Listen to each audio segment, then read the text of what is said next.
Australia has been a connection, but Austria, we need to explore more now. Yeah. Awesome. You sounded like a jank, like an American, not knowing the difference between Australia. Sweden and Switzerland. Exactly. So, what's the difference? So I had a short presentation for her and talked about what we do and so on. Okay, cool. What was the actual topic then? Was it robots mainly, or? Yeah, in my presentation it was about robotics and what we have done, a bit about my background and so on. But the day in whole was about innovation. So that was the general theme of discussion about innovation. Cool. And how did that discussion go? Was she, I guess, a technical person? No, I think she was into law or something like that. And then you started speaking about, robots and how they work, or it was not so much about how they works, but I gave examples on what we have done in the past together with Saab, together with Ericsson and other companies, and also in-house projects. And she was especially upset about the in-house projects because she actually became upset then. Yeah, she was asking a lot about why do you do this? Should you really invest time and money on this kind of projects? And so what was the most fun project that you think is fun that she think is, could you? We had done a pizza cutting robot that identified the pizza. This is useful. Yeah, this is really useful. Exactly. And we had camera solution, if it's Hawaii or Capricciosa, and also voice controlled robot. So you can talk to the robot and say, I want 5 slices, and the robot will do perfectly 5 slices. Or if you are a 7 person and so on. So it's hard to do that manually. Yeah.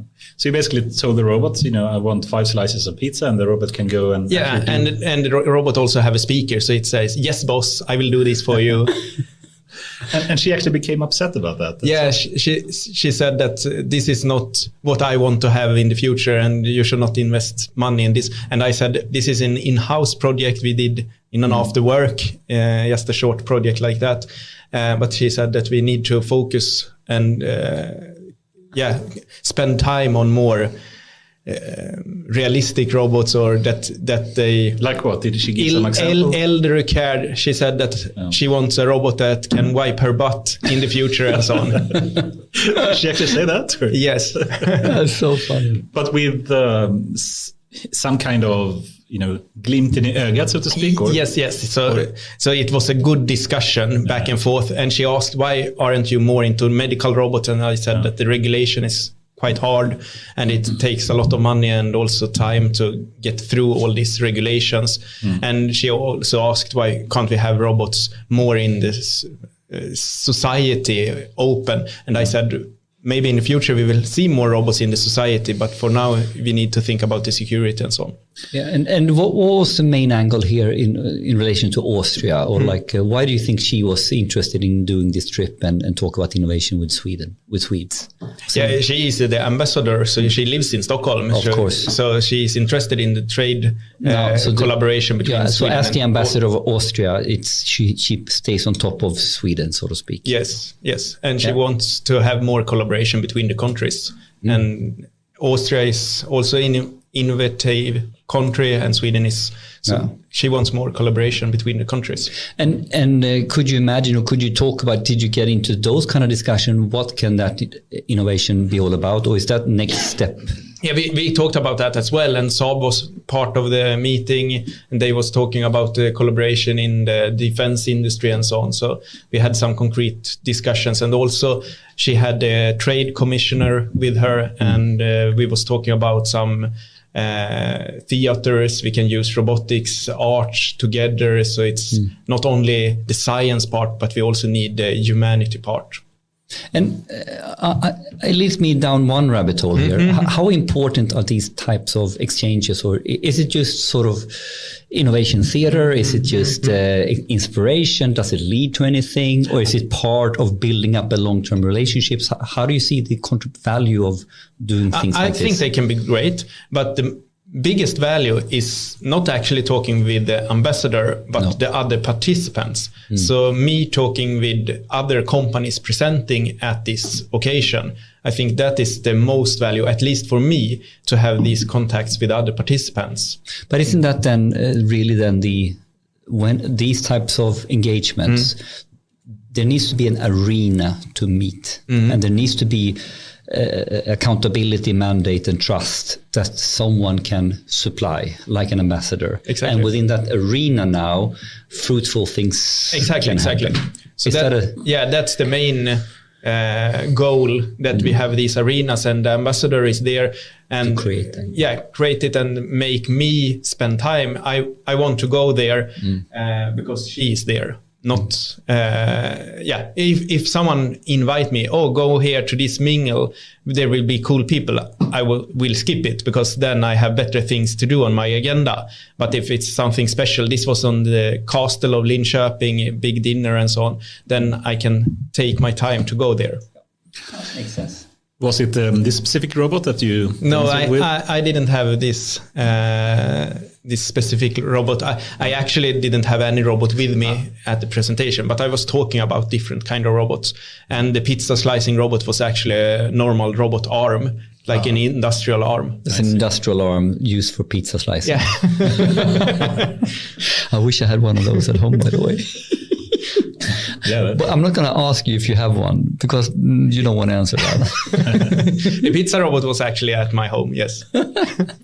I mean, it's awesome to have an additional guest today called Elsa, and we should do the proper introduction of her as well shortly. But before that, let me just welcome you here, Fredrik Löfgren. We've known each other not that long, like a year or two. But I must say, I've been impressed every time I think we've met, both from the knowledge you have and also your personality and the way that you can engage people. I think in my eyes, you're like a young Elon Musk in some way. And this is huge. This is huge. I mean, in some way, you have a number of companies, right? You are a very skilled engineer. But perhaps a bit unlike Elon Musk, you actually are a very good speaker as well. I don't think he's a really good speaker, but I don't think so either. Yeah. But maybe that's his trick. Everybody, he's so bad at speaking, so he must be telling the truth. I think the actual rhetoric is bad, but what he says is actually very profound, of course. Yeah. But I think you also are very good in the way you give speeches. And I mean, you've been speaking in so many different occasions in SVT and TV4 and morning news about sex robots and whatnot. What's your claim of fame when it comes to, are you D, C-kändis, B-kändis, A-kändis? What's your claim of fame? I think I'm D or something like that. Yeah, but is it Morgonsoffan? Is that the morning show? I think that's very broad. More people recognize me from Talang, right? Swedish Got Talent, and Genikampen as well. I won the first season of Genikampen in SVT. We should speak more about that shortly. I think that's a big thing, actually. I mean, you have so many talents. I think it's truly impressive. And also that you have this kind of passion for learning, young kids learn math, and you actually spend lots of time doing so. It shows that you also have a very strong passion and like goodwill for society and people. I want to give back the thing that I didn't receive. So I want the next generation to have role models in this kind of fields, not only sports and music. Yeah. Well put. Well, enough complaints. We can continue for a long more time here. But let's start with the first question. Basically, who is Fredrik Löfgren? How would you describe yourself? Yeah, I'm an entrepreneur, serial entrepreneur, raised in the countryside. So I started building stuff very early, building small houses in the forest or Lego and so on. But then I got bored of playing with the Legos myself and found out that you can program the Legos. This was quite early, in 98, I think. I started programming and send this over to the Lego, and the Lego truck or whatever started to move by itself. So it was really interesting and fascinating to see that these cars can move by themselves when I was typing something in the computer. And is this the Lego, a special type of Lego? Yeah, this is Lego Mindstorm. Lego Mindstorm, and it has been around since the 90s. Yes, 98, the first generation, and now they are in the fourth. And I have been playing with it ever since then, and it's a fast type in prototyping. I can build stuff with the gears and so on, and then write some nowadays in Python, but you can of course we need to have graphical. a clip for my my sons. They are Lego nerds, and I'm trying to push them to start learning programming. And this is a good way. Yeah. So how advanced can you actually get with Lego? And I claim quite advanced. Yes, I will say that it's no boundaries. No limits. You can go as complicated as you want. I have done Q learning and different AI algorithms, and you can program it in Java, C++, Python. And push it into... Yeah. The Lego brick, the new generation, both the third one and the fourth one are running Linux. So it's a real operating system inside it. Awesome. And you said 98, but you're actually a very young person as well. How old were you at that time? When did you start program? At what age? I was 6 or 7. So I'm born in 92. Yes. Yeah. So basically you grew up with Lego, but not any Lego, with programmable Lego. Exactly. And we had internet and computers in my home. My parents are not programmers, but they are technological interests. And my father had internet, I think, 89 or something like that. That's early. Yes, that's early. But then after that, he didn't understand what should I use this for. So it was like we had it, but he didn't use it so much. Sometimes visiting BBSs and so on. But, cool stuff. And what happened after that? So you started program, you started working with Lego. At some point, you also, of course, did some studying as well, right? Yeah, in the junior high school and so on. Yeah, and I was programming games for my friends as well, and robots and so on. But I actually got banned from the computer hall because they said, "Oh, you can't play games here." And I was telling them, "No, I'm playing my games. I have done these kind of games." And they say, "No, it's impossible." And I tried to show them the code, and they said that I'm just joking around. So I got banned from the computer hall 3 months. Yeah. Because you were I'm not playing the game. I'm beta testing. Exactly. Game. and I said to them, "This is a future career. You can work as a programmer." And they said, "No, it's not a good choice of a career to be a programmer." You started just like Elon Musk. He started programming games. When he was really young. That was his first. Yeah. When you hacked more. Yes, yeah, exactly. I was more a hacker, I think. But I also hacked my teacher's computer. I changed the background image of the teacher's computer. Awesome. And so on. Love it. Cool. And then you continued. You also did some studying in university, right? Yeah. Linköping, of course. Yeah, I moved down to Linköping for the university studies. And before that, I can say at the gymnasium, the high school, I actually got an office. So I got the keys to the alarm, the gymnasia high school, and I was there in the spring break and summer break doing some inventions. I had seen on movies that you can have touch on surfaces. They had a window with touch and they can zoom into maps and so on. And this was before the smartphone. And I thought that this should be possible to build somehow. And I was thinking about it together with one of my friends. And then we come up with the idea, if you have a projector and we have a table and mirror, so we can shoot the image up to the table. And we had frosted glass on the table. We can see the image there, and we can have a camera under the table to register the fingertips. And it was a bit hard to do that in the beginning, but then we filled this area under the table with infrared light, and we have an infrared filter on the camera as well. Then we can filter out these fingers because the infrared light will reflect on the fingertips. It's not so much heat. It's the reflection. The reflection on the fingertips. And we can still see the image because the image is in visible spectra. So the red, so you have infrared in order to get the spectra for the fingertips. Yes. Which is not interfering with the spectra of the actual image. Exactly. And then we could play games. We had Pong and we had maps we can zoom into and other games, and also having like And this was your spring break. Yes, exactly. When I was 16 years old or something, we could have images, we passed them around like a photo gallery and so on. And this was before Microsoft released their multi-touch table before Sectra had their operation table and so on. And when Microsoft released they had a limitation on 5 fingers, but we had 10. Yeah, more. No limitation on the number of fingers. Because you solved it differently. Exactly. So that's such things. I see something in the movies and then I start thinking, how can I build this? Also VR headsets. I did my first VR headset, I think, in high school. I was 17 or 18 years old. With a mobile phone and gyroscope and so on. The whole cardboard. Yeah, exactly. Before the cardboard. Yeah. But the fundamental idea was already then. Exactly. And you made it work? Yeah, it worked. So it was nice. And then Oculus and everything with the VR exploded. Awesome.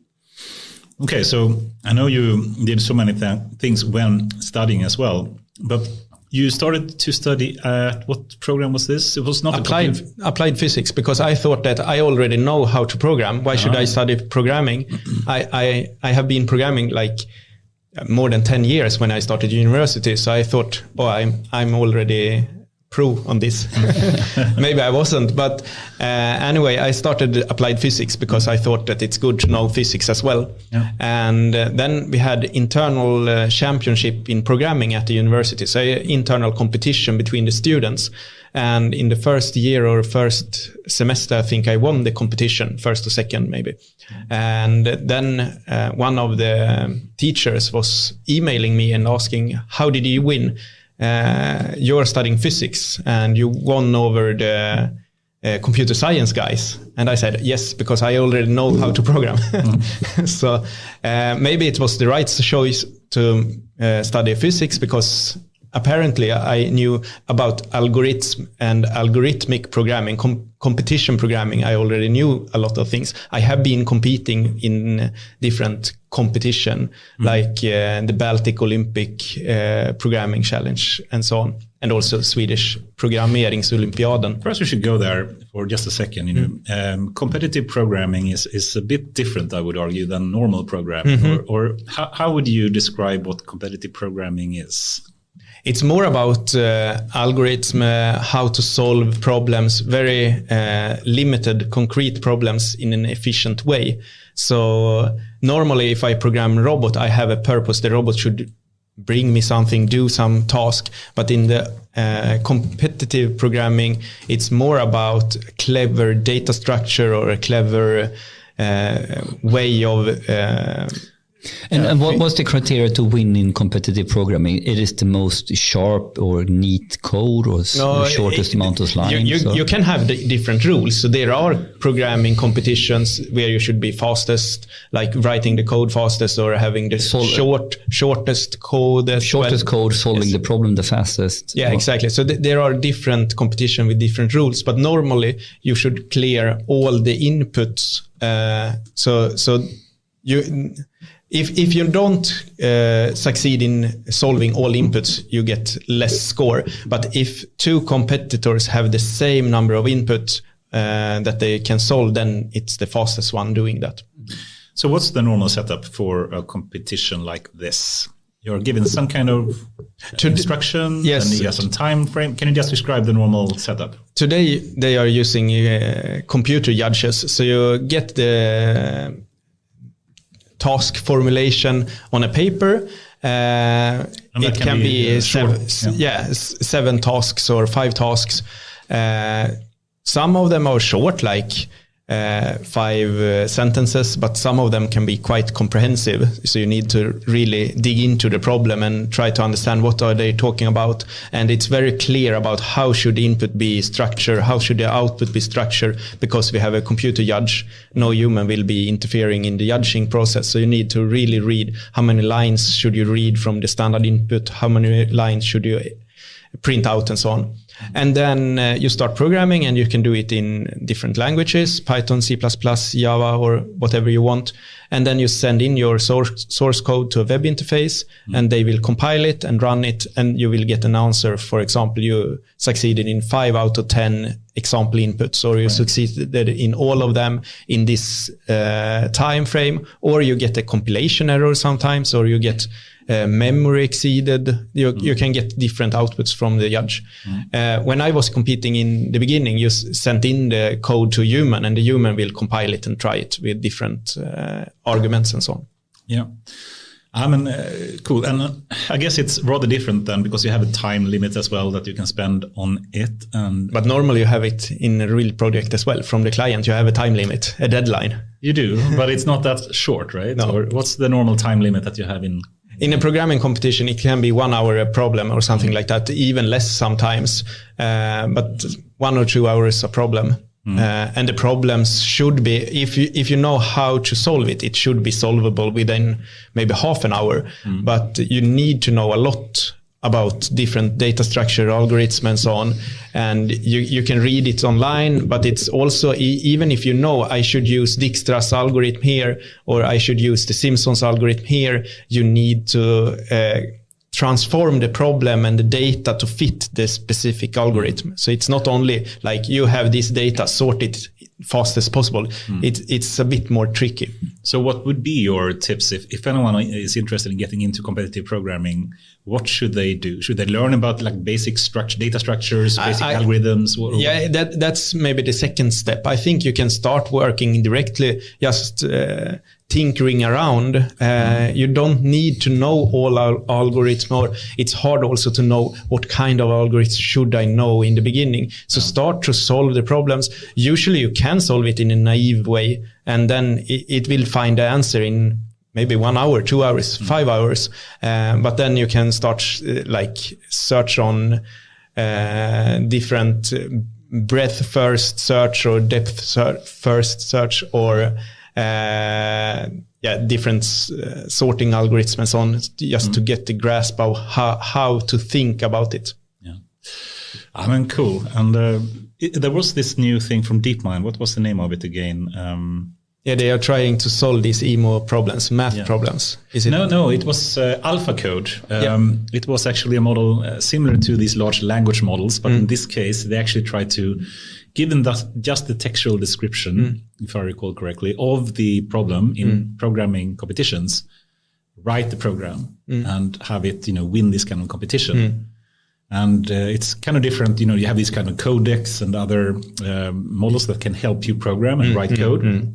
But in this case, I think, if I don't remember incorrectly, it was AlphaCode, and they basically trained it specifically for competitive programming tasks.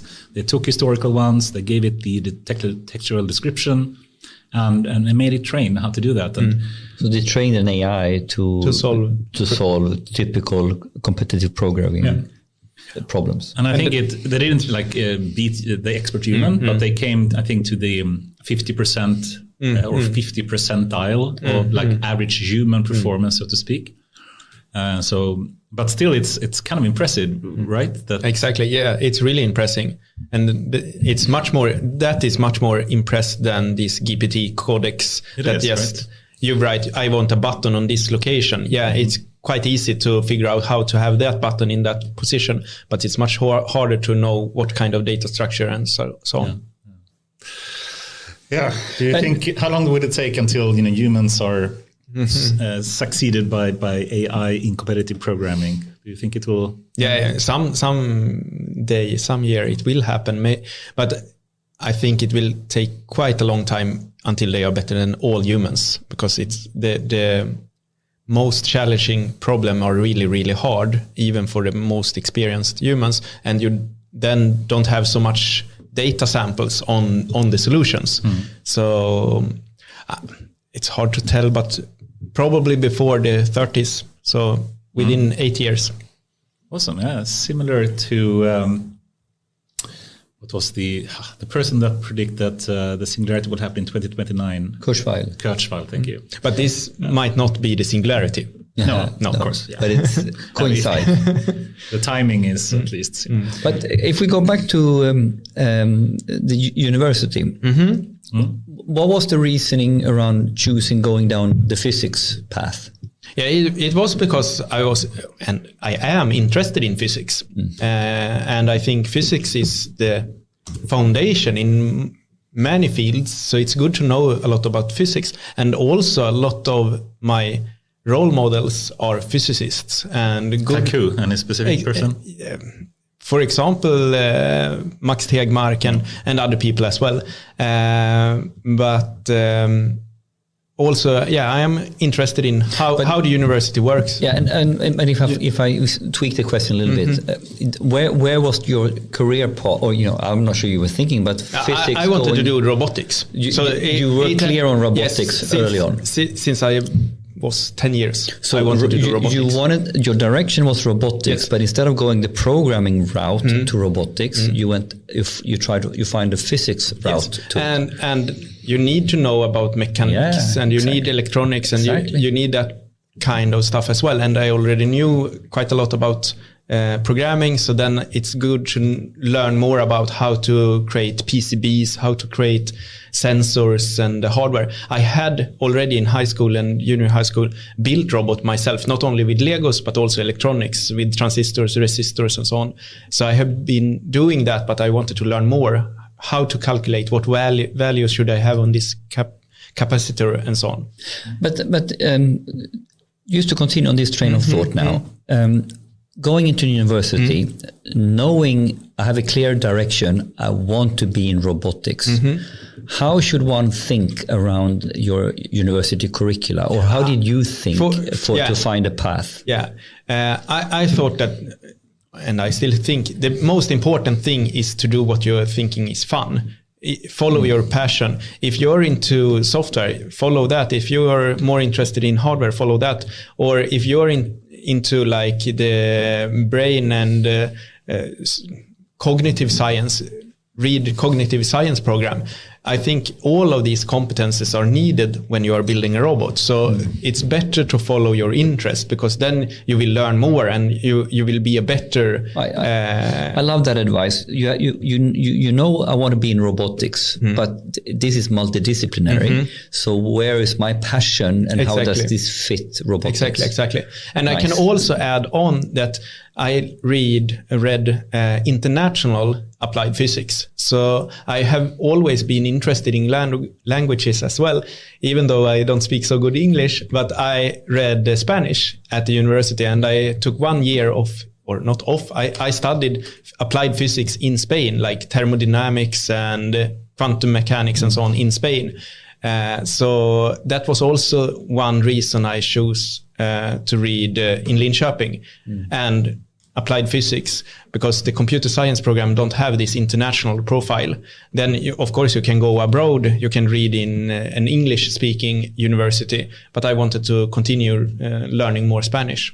And I still think that can be a good knowledge for my career, because a lot of companies are looking to the east, to China, Japan and so on, but you have the Southern America, Latin America. It's huge as well. Yes, and a lot of people and quite cheap people that you can hire there. So if I'm going to build a good and big company, maybe we can have the production in Chile or Argentina, because I can speak Spanish. Awesome. And I'm eager to speak more about quantum mechanics and your thoughts about that. But before we move into that kind of more philosophical topics, perhaps we should just take a small step back and say, I think a lot of people just confuse what AI and robotics is. If we were to start with just what is robotics, do you have a preferred definition of what robotics really is? Of course. Yes. And I can start with saying that there exist multiple definitions on this. But my definition that I use to tell when I'm giving lectures is that the robot needs to react on the environment and act. So it could not only be a sensor that is reacting, you need an actuator, a motor, something that should happen.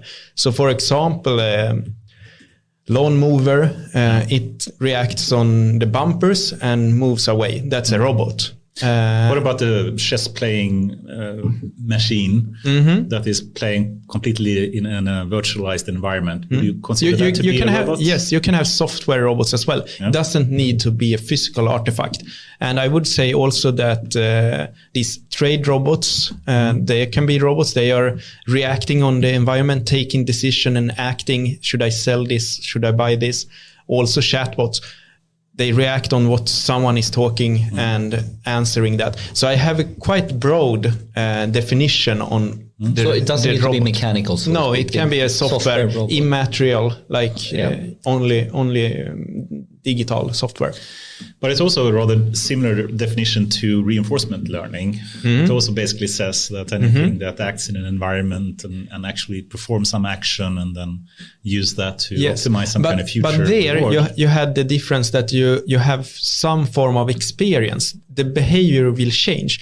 A lawn mower will do the same. It will go into the same tree all over There's no again. learning in it. Exactly. I like it. So in your definition of robotics, you're not highlighting learning. No, exactly. It's not AI. It's not learning. It's not machine learning. It's a physical or immaterial thing that will do things, sometimes using AI, sometimes using rules, but it will do some form of production or some form of action there. And I can differ this from typical like industrial robot, because that robot usually now it's coming more and more robots with vision. But if you skip these modern vision controlled robots, they are only following a path, going from one point to another to a third one and repeating that all over again. Yeah. That's not a robot. It's just a machine following a path. So you need a sensor to react on the environment. So that's another part of the definition, that the robot has a sensor in some ways. Some form. To differentiate it from a sophisticated machine. Exactly.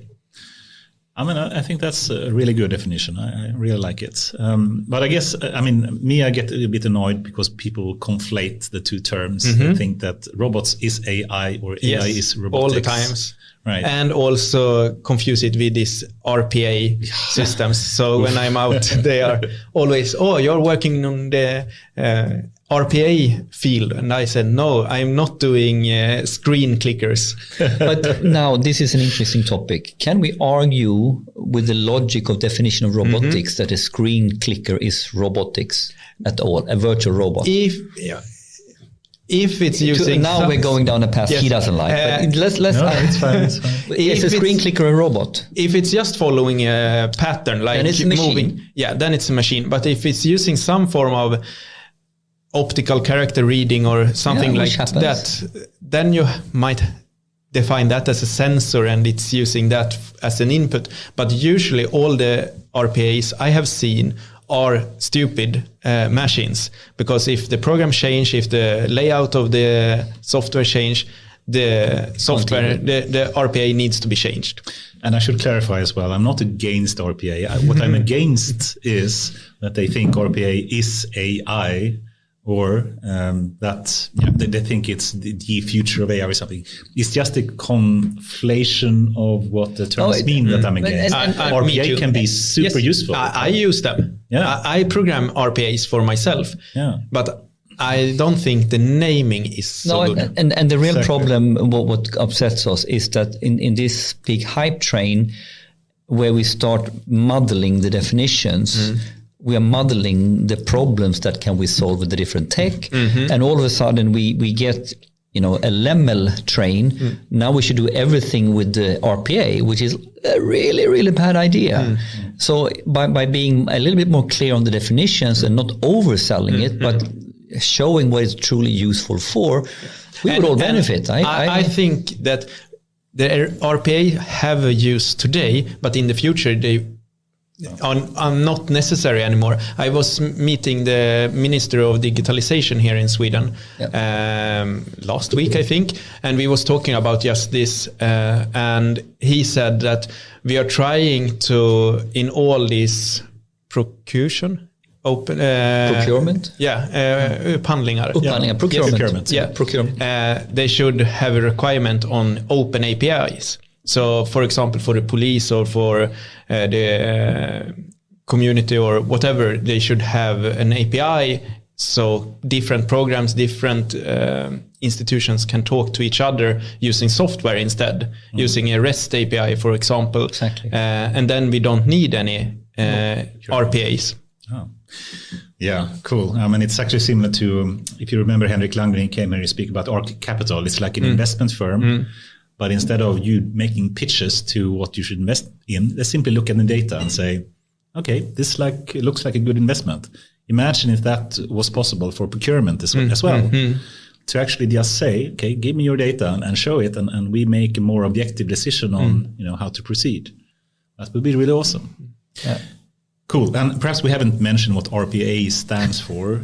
So it's robotic process automation, right? Yeah, and it's a term that was coined by the vendors that is sort of building these types of systems to automate mundane office tasks. For example, if you have a program for your invoices and you need to copy that to your bank or something like that, you have a software and you can copy the bank number and the amount, and then the program can paste it in the bank and send it over. And we derogatory call it screen clickers, because simply what you in one way do, you record the macro of doing a manual task, and when you're recording it sort of follows what have you clicked on and what have you done, and then basically the automation is about playing that up at the right moment. It's a macro. That's all it is. I guess we can use some other favorite terms of ours, digitization versus digitalization. And this is a clear example of digitization. You have the same process as you had before. You just try to put the layer on top of it. So it's the same process. You just try to digitize it. And the core idea here is that we haven't really rethought the process with the support of data or or software. We have we have an analog process underneath still. But we have a screen clicker doing the analog job. Should we, before we continue on your background, by the way, because you have so many different companies, etc., that would be nice to talk about. I know this is a rabbit hole that we can speak forever about. So let's try to keep this question really short if we can. But we spoke about, what is robotics? Now we have to go a bit What is AI? Yes, your favorite definition. What is AI? So AI is about having an artificial, like the A is artificial, decision software.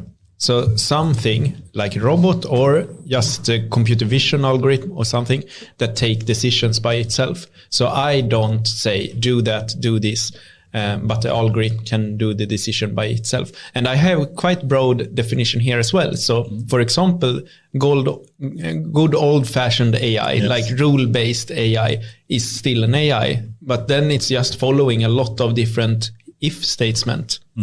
Or you have a state machine that's also like a lot of if statements. And this is an AI. But then you have like machine learning and different kind of new neural networks and such, where we have this learning. So AI doesn't need to have the learning component. It's just the decision making that the software is doing. I'm not clicking, do this action, do that action, but the software itself will do it. I really think this definition is refreshing, because if you do it to the broader sense, it's the decision making you're highlighting here, and you don't care how it's built up. I mean, like if you go down another part of the definition, I would argue that the learning of the ability, when we talk about artificial intelligence, now we switch more to the focus on the intelligence part of the AI, so to speak, and then we could argue. What is the definition of intelligence? We have our favorite ones. Should we go there? Or do you have a preferred definition? And we can give ours as well. But I don't know if I have a preferred definition, but it is all about our perception if the system is intelligent or not. So I can see like animals, some animals seem more intelligent than I think they are more intelligent. Some robots seems more intelligent. Like this Elsa robot is more intelligent than a lawn mower because it's jumping to the same tree all over again. It's still AI, it's using some rules, but it's not intelligent. So it's more about my opinions, or it's more about how I feel about it. But that's not a good definition. No, I can give you mine, by the way, and it will be fun to hear what you think about it. You stole it, by the way. Is it yours now? No, my preferred. No, of course I stole it. And the first definition of AI in general is actually stolen from 1956. It's one of the original definition, I would say, which is that AI is the software or the science and engineering of building intelligent machines. Or I would say systems instead of machines. Intelligent systems, and then all of a sudden you have the definition of intelligence. Yes, so it comes directly to what intelligence is. And it's also very similar to what you said, because it's not really about learning. It's not a necessary component of it. It's just that it has to have some kind of form of intelligence. And then it's AI. It's just it's embedded in some system, software or hardware, doesn't matter, but it's some kind of system. So I think that can be easily, accepted in some way. But then the really big question is, what is intelligence? And I actually changed my mind not that long ago, like 5 years ago or something. No, 3 years ago. And it actually was François Chollet's definition in 2019 that he started to speak about intelligence as a skill acquisition efficiency measure. So he basically said that if you have a system that can learn to play chess, but it can learn to play chess very, very quickly, efficiently, then it's intelligence. If you have a system that can learn to recognize images and see that it's a dog or a cat, but it can do that very efficiently, then it's intelligence. If it does it inefficiently by, for example, programming and hard coding all the rules that the chatbot has to have, then it's not really intelligent. It's just a system that through a huge amount of work learns to do a complicated task, but that only brings it knowledge. It doesn't bring it intelligence. No, so the distinction, and I this is the distinction between intelligence and knowledge and learning. Knowledge, right? Mainly intelligence and knowledge, but then learning is the way to obtain intelligence, right? And how fast you learn is this then? Yeah, and I would say actually you can obtain intelligence by manually programming. For example, Elsa. It's just it goes so slowly because you have to enter all the rules by yourself and change and adapt to every change that happens. So even though you can have some level of intelligence by hard coding rules, which good old-fashioned AI is about, it just goes so slowly. So that's why it's a low level of intelligence. But by learning from data and automating that part, so you learn the rules automatically, it goes so much more intelligent. Yes, it's more efficient, hence more intelligent. But the interesting topic then becomes that we have artificial intelligence, and now we're then talking about the different, is it high artificial, is this high intelligence or low intelligence? I think the more efficient you are in obtaining. But do you have any metrics? Can you measure it somehow? Yeah, time or memory wise, I think time or memory complexity is probably the easiest way to measure it. Do you like that definition, or what do you think about that? Yeah, it's quite neat, but that's not the same as we use for humans. We are more into IQ and so on, measuring intelligence by having some tests you do and you normalize it over the population. What are we measuring when we are measuring IQ? Yeah, progressive metrics. What is it really we're measuring, right? Because it's different types of problem solving. Yeah, only one type of problem solving, matrices. Matrices. You see the patterns in matrices, if or not. But that's more into my definition. You measure how you perceive the system, how you perceive the human. Is it intelligent or not? If I think it's intelligent, then it's more. But that's much harder to quantify than measuring the time. But I really don't want to defend, the type of IQ measures that or tests that we have. But in some way, there's supposed to be some kind of test that is not possible to learn. So even though you try to learn by doing hundreds of them, it shouldn't improve that much. But it does, I would argue. You can train to be better at IQ tests. It's just it's rather hard. So in that way, it is more intelligent. They have done studies that you can higher your IQ with maybe 5 points, I don't remember, but you can't higher it with 30 points. Yeah, no. So you can improve it a bit, but not. You also have some form of born. In that way, it is actually some kind of intelligence because it's not knowledge. It's the ability to learn how to solve a task in a short amount of time.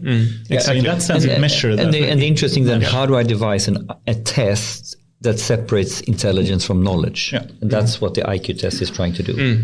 Yeah, it's also what Chollet tried to do with the ARC challenge and whatnot in his paper. I actually disagree quite a lot with Chollet in other points, but we shouldn't go there. I think, but we can take that to another point. Awesome. Now we have a really good, I think, definition of robotics and AI. And you kind of like them, huh?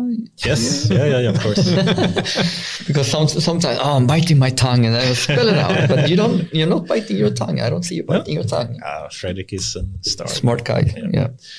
Cool. We haven't even gotten into university studies, but okay.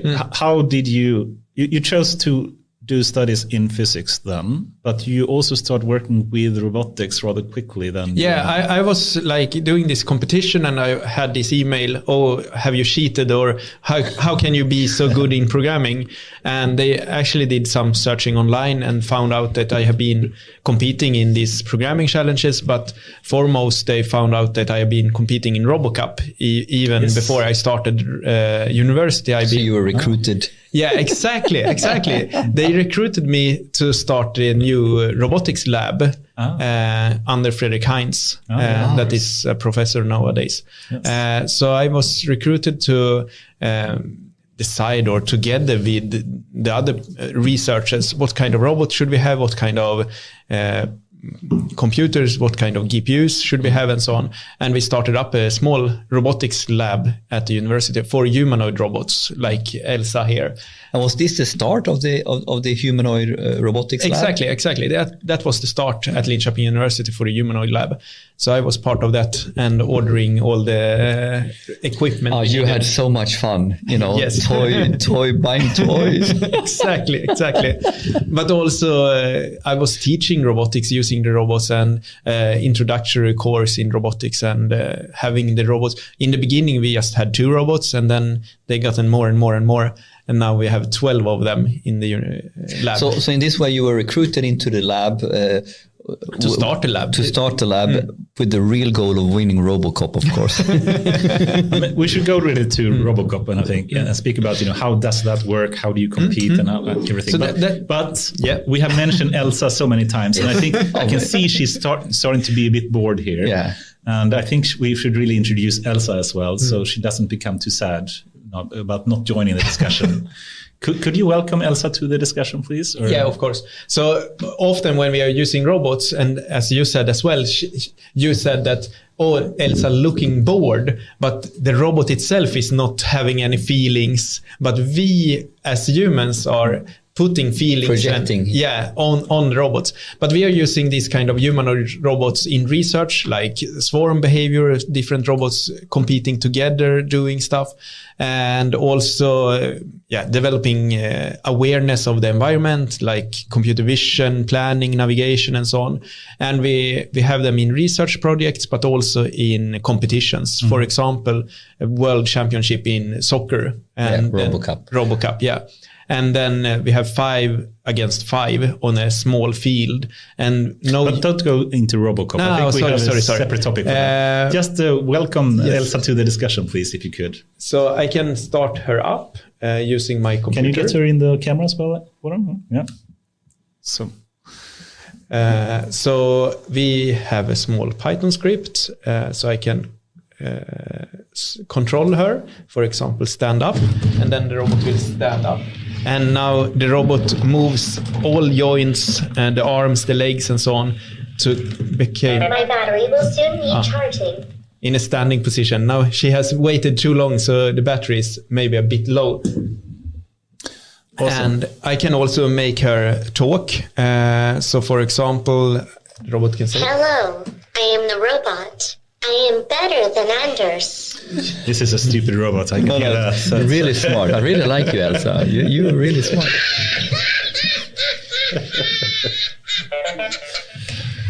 And we have used the robots... My battery will soon be charging. I know, Elsa.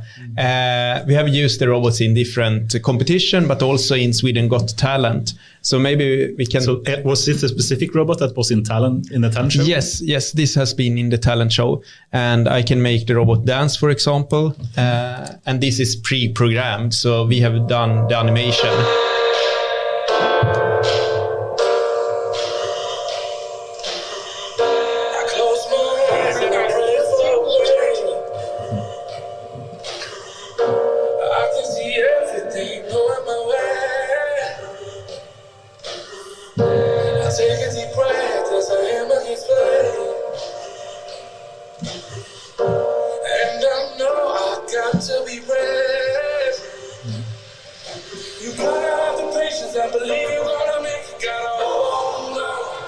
Dancing is good. That sells. It sells.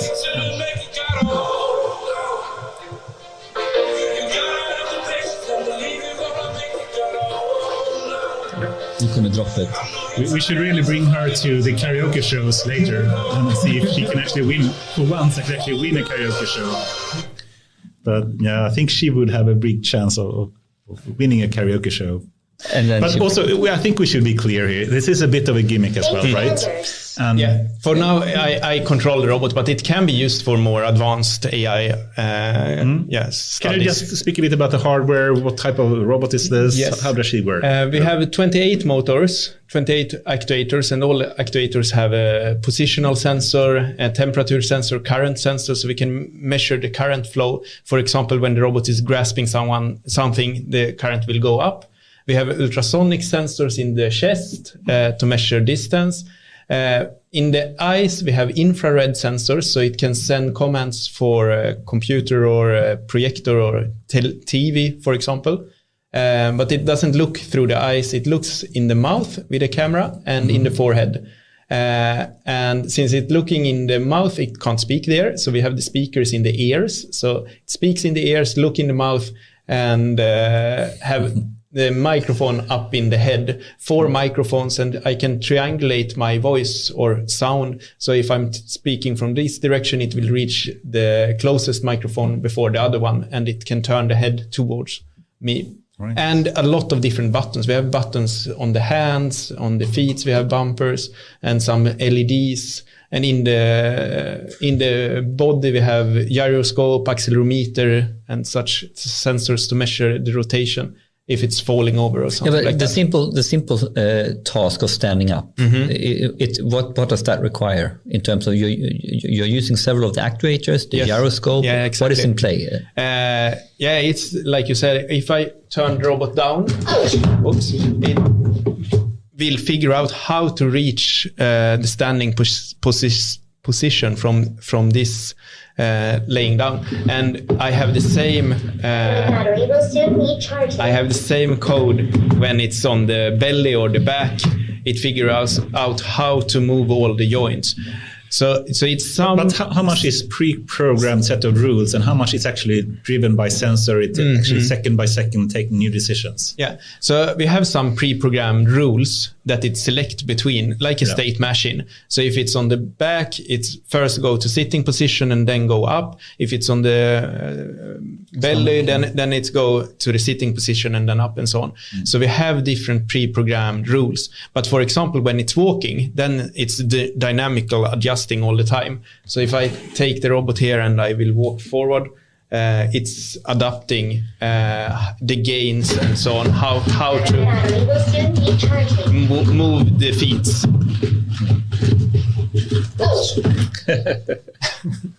And a position. I killed it. Don't kill the robot, Fredrik. My battery will soon need charging. So, but we can, of course, it's possible to program everything like in real time dynamically, but the processor is quite slow. It's an Intel 1 gigahertz processor. So when we are doing more deep neural networks and so on, we stream the data from the camera to a stationary computer and then send back commands for the robot. And what are the examples where you're starting to apply more and more machine learning and AI with ELSA? What examples do we have? For example, when we play soccer, how to detect the soccer ball, and because that is completely, they need to adjust to the environment. Exactly, and find their teammates and the opponents, how to play. And there we are using both neural networks, mainly for the computer vision part, but we have also like potential fields of where to stand, vector fields, where to go on the field, what is the optimal stage and so on. And we also adapt different strategies depending if we are meeting Germany. We know that Germany is better defenders, then we play certain rules. If we are meeting Japan, we have another set of rules that the robots are following. Tactics, it's called. Yeah. Super cool. I'm eager to just throw in another Elon Musk quote then, just to see how much you agree with that. And he speaks about the Tesla car as a robot in this case. and I think we compare it to Elsa as well as a robot. But for one thing, he says that Tesla cars needs to have perception. They need to use the cameras, mainly the cameras in that case, computer vision, to understand the surrounding environment, to see other cars, to other humans, and how it's placed itself in that environment. And then once they have that kind of, he called it vector space, basically a conversion from the raw pixel data that they receive into some kind of internal vector space that represents the world state, so to speak. And then from that state, he wants to take a set of actions, like basically to accelerate, to brake, or to turn, right? And he says basically that you can argue that could be some kind of reasoning that you want to do to come up with the best action to take at this point. And then you can start to ask, what is the most difficult problem? Is it the perception problem or the reasoning problem? And his answer is a bit, I think, interesting. He basically says that it's easily the perception problem that is the most hard one. And the reasoning is rather simple, because he compares it to, for example, GTA, the game Grand Theft Auto, which is completely in vector space already to start with. And then it's very simple to have computer-driven car in GTA. Yes. And it can be driving around in a very complicated fashion. And it's no problem at all to have some reasoning, if you call it that, when it comes to how to... I would agree, yeah. And we notice this a lot when we are doing robotics. Usually we start out doing simulations. And I was competing last weekend in a firefighting competition. So we build robots that we send in an apartment, and it should find a small fire and extinguish that fire. And we started doing this in the simulator, and it worked perfectly. And then we moved the same algorithm over to the robot, and it didn't work at all. And we have this all over again in every robot we are trying. And then in the simulator, we add noise. We have like real models of the sensor, real model of the motors, but still when we move it to a physical system, it doesn't work. It's a good way. Like I still advise people to use simulators because you can iterate a lot when you're developing the algorithms, but you need much time on the physical system. Otherwise it won't work. And this is because of friction. It's because of uncertainty. It's because of the nature is not ideal.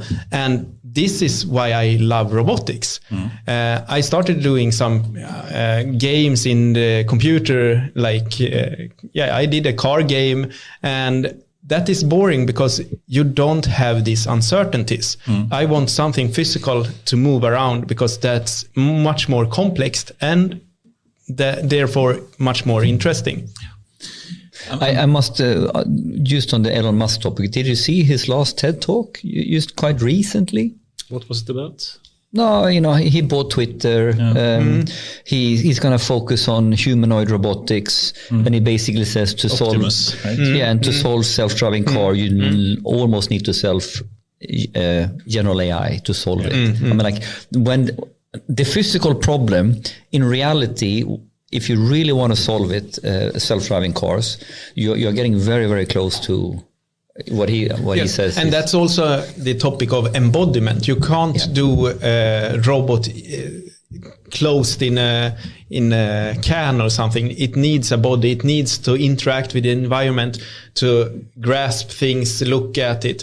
Otherwise, you can't get real intelligence. But I think we should be careful here because he didn't say general AI, nor did he say human level AI. I think he said real world AI, if I recall correctly. Yeah, and I think it's a big difference. And it's an important one. I don't want to go into an argument on the core semantics, but the gist of the argument is that the AI becomes very sophisticated in order to really understand what it's doing. It needs to operate in the real world. I think that's what he's saying, and that's what he's saying is, we think we've solved it, but then we bump on the next complication.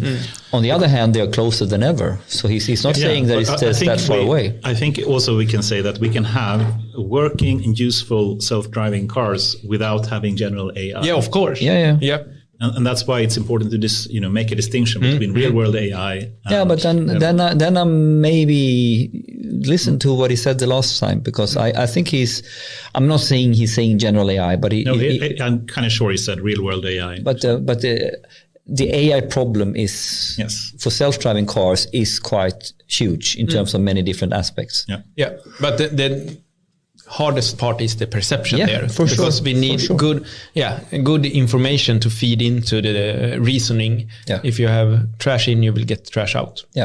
So if you have sufficiently good perception, then you have a perception of the real world. And then it's rather easy to make a well-working AI. Exactly. And then that is why they are doing like Atari games and a lot of StarCraft and so on, because it's much more easy and we can focus on the reasoning more than the perception. And we have other researchers doing the perception. We are doing research in both fields, of course, but it's hard to do them at the same time. Then we have StarCraft for the reasoning and we have perception for the... So basically if you go to the reasoning lab, they will work on those problems in the software, in software, like a StarCraft game. Exactly.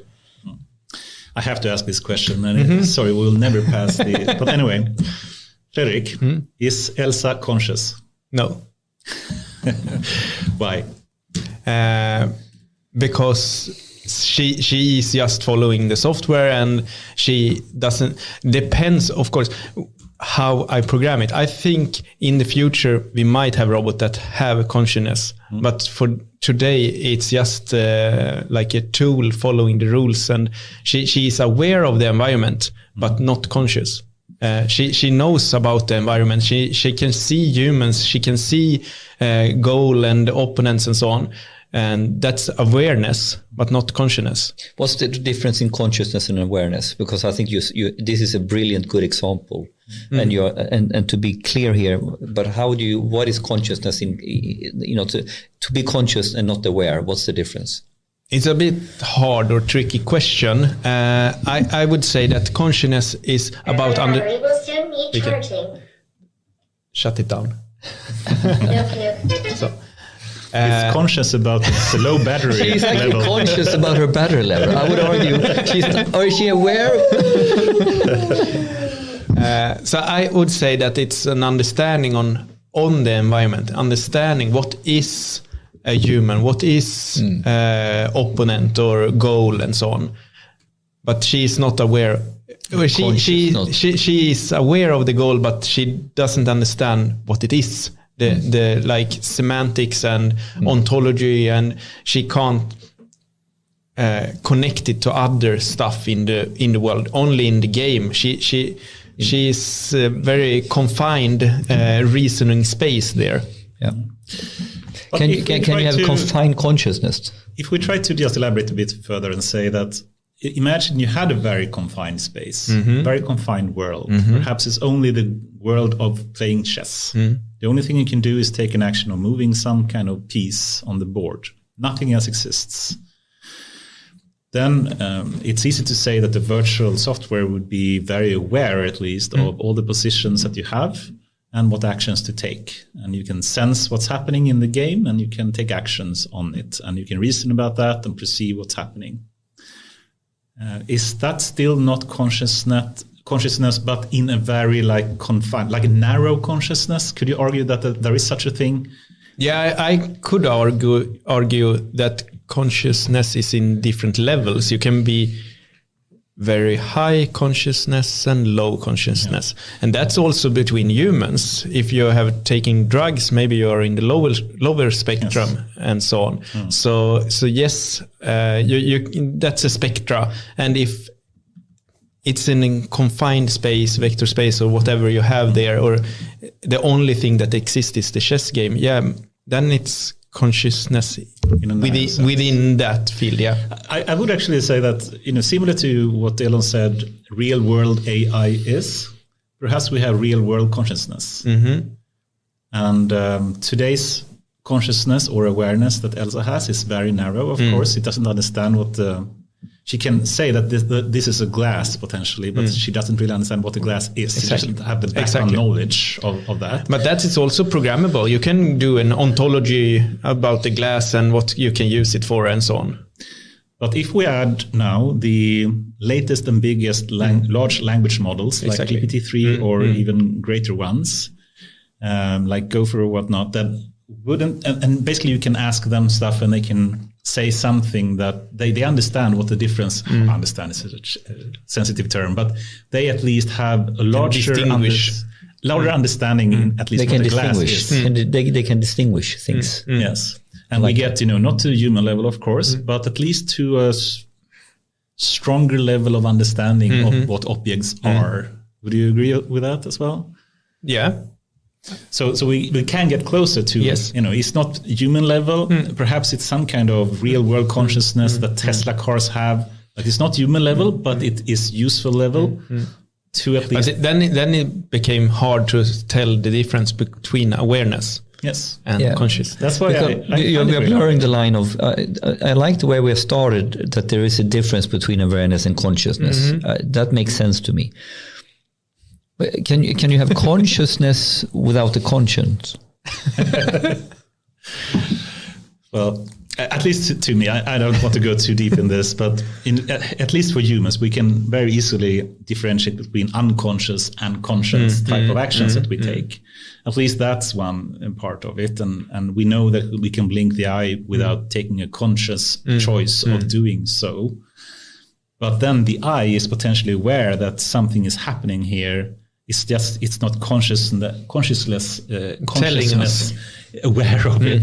So it's something about, I would argue, and please disagree, but it's something about the type 2 type of reasoning, this kind of thinking fast and slow, Kahneman's kind of thinking. So if you actually have huge amount of background knowledge, understand what things are, you have a good perception of the world, you have a world state, and then you have a type 2 reasoning system, then you get really close, I would argue, to consciousness. Would you?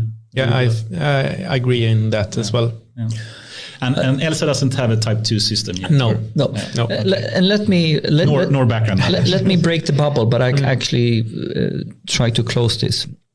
Why is it important that we understand these differences and understanding of this? Why is it quite interesting? When we are talking about these questions, we need to have common ground. So we know what we are talking about. And when we are talking with different researchers, you should also know that we are using the same understanding or the same definition of awareness. And I argue there are many levels of usefulness by really getting clear on this. I mean, like, first of all, we have the fundamental of collaborating and working together and making sense of it.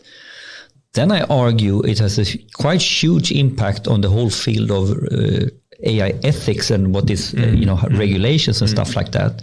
So we are regulating the right stuff and we are understanding what it is we are regulating. It's a little bit like you said, we project feelings on her, right? This is scary stuff when people are projecting feelings and then that turns into regulation. So I argue several topics, but then I think even bigger, if you want to solve more and more sophisticated AI, I think you need to really understand what are the components and capabilities that builds intelligence or build consciousness. Ergo, you need to break it down into how do we define it? How do we work on it? If we want to progress in the field. So I think these fundamental questions become very important. And when people dismiss them as some kind of, philosophical topic that, not worth even discussing. But I think we need to have this in the education system as well. Exactly. More philosophy, more ethics and so on, both in high school, but also at the university for engineers to read at least one course in philosophy. Yeah. Cool. I just got a really good general question we take later when we come to singularity and all this. I have a question. Okay. Keep it in mind, or should I write it down? No. Keep it. I have it. Fredrik, what is RoboCup? RoboCup is an initiative from 98, I think, where we want to benchmark different universities, different algorithms against each other. And they was thinking about how should we benchmark it. What is a good rule book for benchmarking robots? And they was thinking about different, like robot wars and so on, but figure out that sports are very well known and they have a clear rule book. And what is the best and biggest sport in the world? It's football. So then they started... According to Swedes and European Brazilians. It's the biggest sport in terms of utövare. Yes. What do you call it? Participants. Participants. And then they started RoboCup 98 in soccer and different size leagues like small size league, middle size league, and we have also software league, right? Virtual simulation league as well. Sweden was part of that league in the early, what do you say, 2000s, yeah. And also we have humanoid leagues like... that started in, was it 2005, 4 or something? Or when did the humanoid league start? Yeah, in the beginning they had these dogs, Sony AIAW dog.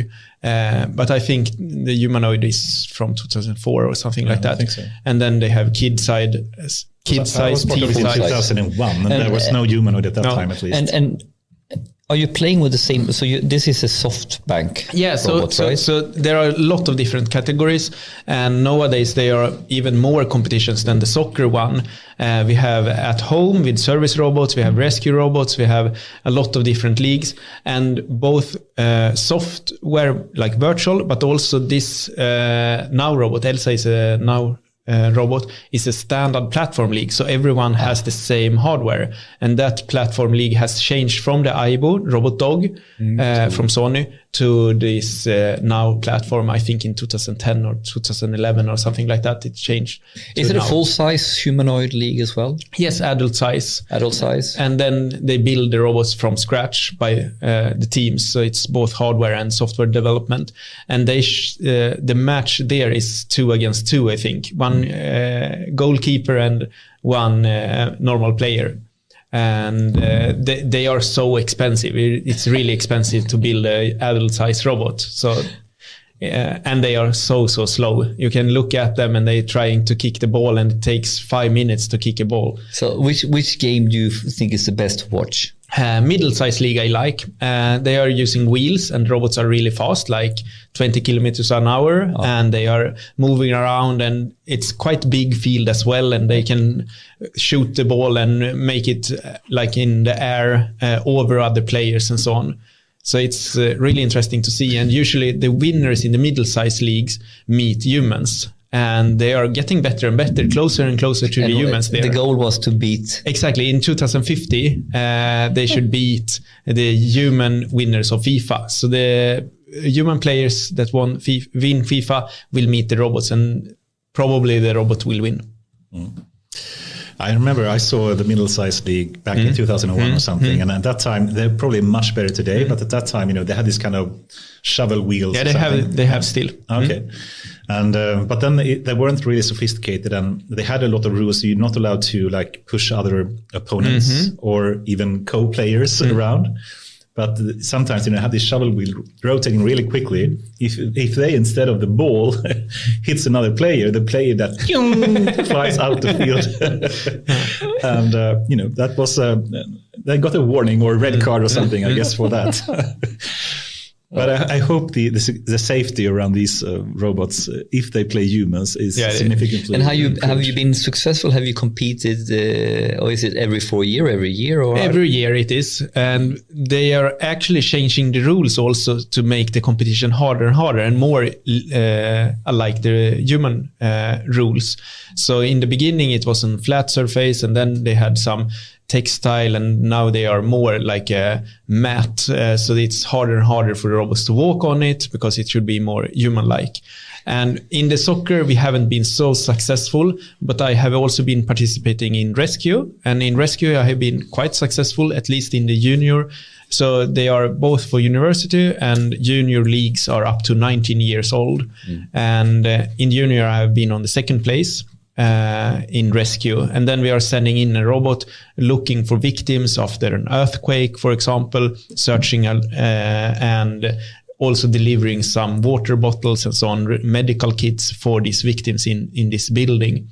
And I have also been part of the at-home league, where we have a service robot, and we have been quite successful in that as well. And we are using the Pepper robot from the same company as Now. It's SoftBank Robotics, and the standard platform league, so everyone has the same hardware.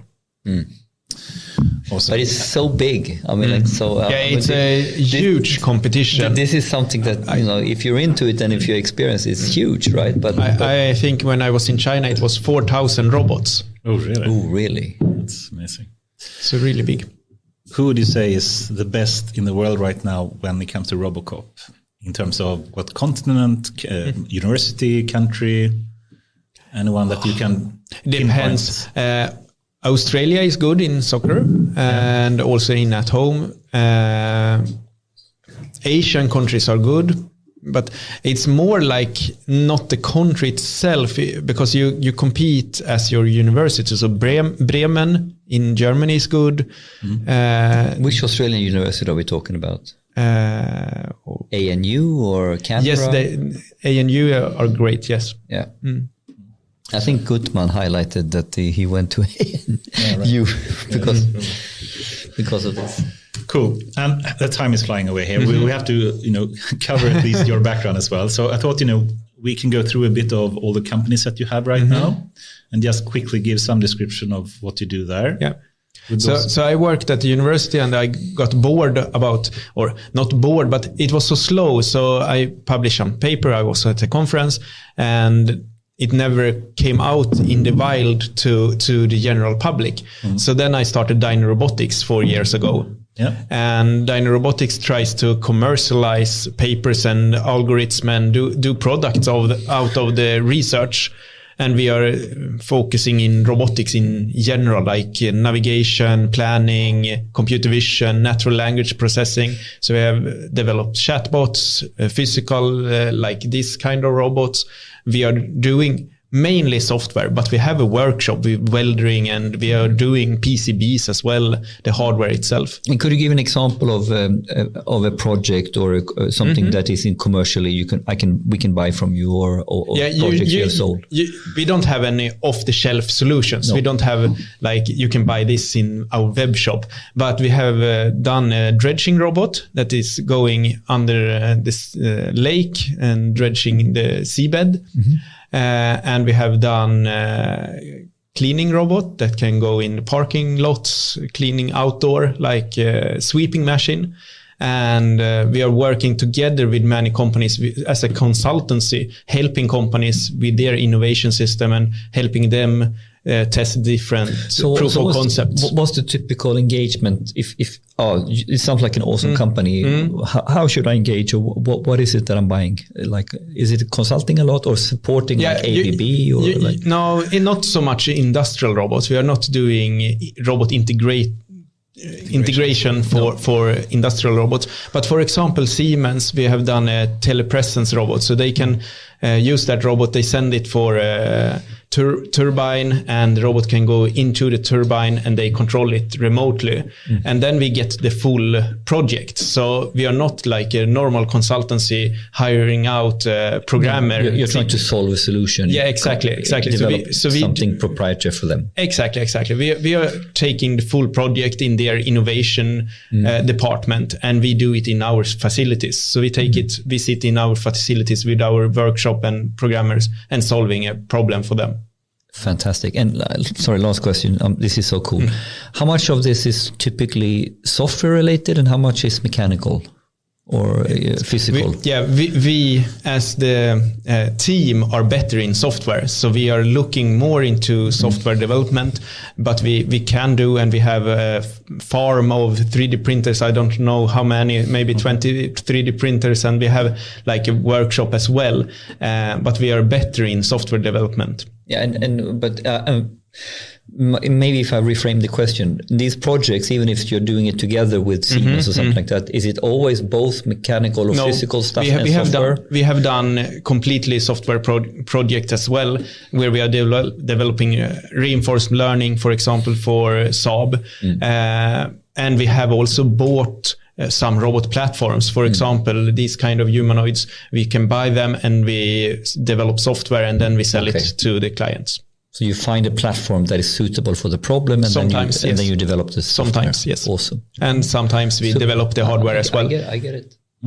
So that's one of the companies, and then another company.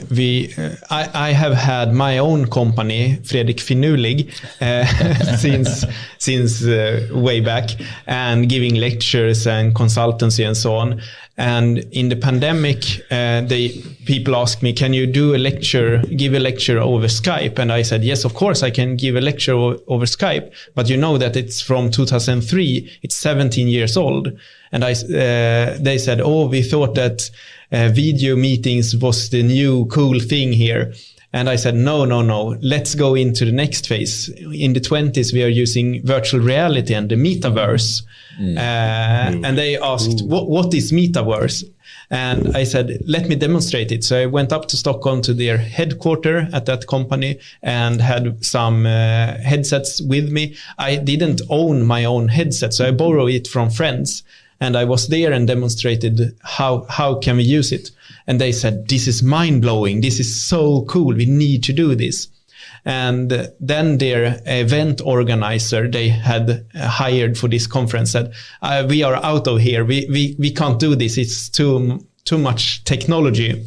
So then the full conference went into my my need to solve this. And I went back to my robotics company, Dyno Robotics, and said, we put the robot projects on hold and let us create a virtual conference here. So instead of CADing robot parts, we was making a stage. We need everything you need in a conference. And the clients want balloons, they want roll-ups and everything. So we did that, and we organized the conference in April 2020, so in the beginning of the pandemic. And it was a huge success, and it was so fun to move around there. We had 300 participants in the VR environment, and CFO could have the economic presentation with a laser pointer and integrated to PowerPoint and everything, and communicating with each other. And one strong advantage here is that we can all be talking at the same time, and we can have two groups, one group standing in one place and another in another place, and they won't interfere with each other. In Teams or Zoom, we have one at a time talking. Of course, you can do breakout rooms, but here we have the spatial dimension, so you can move around. So when after the conference, we have a mingle on a rooftop in a scene like Miami. So we was standing on a roof in Miami, and we heard all swirling. Everyone was talking around, and it was fantastic. And that conference was quite, people was talking about it, and it got in the newspapers, and the TV, SVT was doing something about it. So after that, Ericsson called us, Saab called us, IKEA called us. And I thought that we can't continue doing this in the robotics company because we need to continue on with the robotics projects. So then we founded a new company called Around the Corner, where we was doing more and more conferences. We had maybe during the pandemic 60 conferences, some smaller, but also some larger with several hundred people. But now it's the conferences are dropping, but we see more and more like selling showrooms. So instead of having a PowerPoint with your pitch, you can walk into the PowerPoint, having your product in 3 dimensions. You can take your clients with you in there, and you don't need to use these VR Google's glasses. You can go into the web browser. You just send a link, and then you are in a virtual environment, and you can walk around together with the client and explaining your services and so on. And how do you, maybe I'm jumping now, but this leads me straight into, is this metaverse? Or what is metaverse? I would say that it's metaverse. Metaverse is about social VR. You can be several, it's multi-user or multiplayer environment, and you can display 3D objects, and you can interact with each other and the environment. So you can, for example, have a compliance guide, and you can do some quiz and training and so on. That's metaverse. But then you can also say that metaverse is connected to Bitcoin and connected to NFTs, and that hype over there. But I think the main or the original idea is this virtual environment where you can move around. This was my argument. So like the core definition of metaverse is a social place in a virtual space. I would say so, yes. Something like this, right? And then of course we have all these different tangents, you know, when you start going nuts of what you could do and how you could monetize it. Instead of using Bitcoins, we have done an integration to Swish. So we can do payments over Swish and you can sign it and pay. And we have done that for Musikhjälpen, this Swedish program, national TV and radio. You can donate money over Swish and so on. So it's possible to connect it to the physical world. So when did Bitcoin become a part of metaverse? Because I don't know. Blockchain, I guess. Or blockchain, I should say. Yeah, I think it has always been, or people are like the crypto guys are talking about it and want it to be part of some community. Exactly. And they found out. I want to find a place. Let's find a fluffy definition of something. Metaverse is a fluffy definition. Perhaps blockchain can be part of it as well. Oh, shit. Sorry, I'm dashing or ranting. Bashing. Yeah, we are also doing that. But that's around the corner, and we are doing more and more like showrooms and even studios. So we could have this pod from within metaverse, and we have virtual cameras and so on, and then we can be wherever we want, and you can use it as a part of your like storytelling. I can snap my fingers and then we are in a new environment. So instead of just having your 2D PowerPoint, you can use the full environment to present your stuff. And how do you see this? Why is this useful? For example, it's easier to grasp a topic. If I'm talking about proteins, we had a huge conference for protein researchers. It's easier if we have the molecule or the protein or the virus in front of us and we can discuss it and we can tear it apart instead of just showing in an animation. So it's easier to grasp complex topics. If I'm talking about math, I can have the plane and lines and intersections very visible and it's more intuitive to have it in 3D. We are used to work in the 3D environment. We are 3D bodies.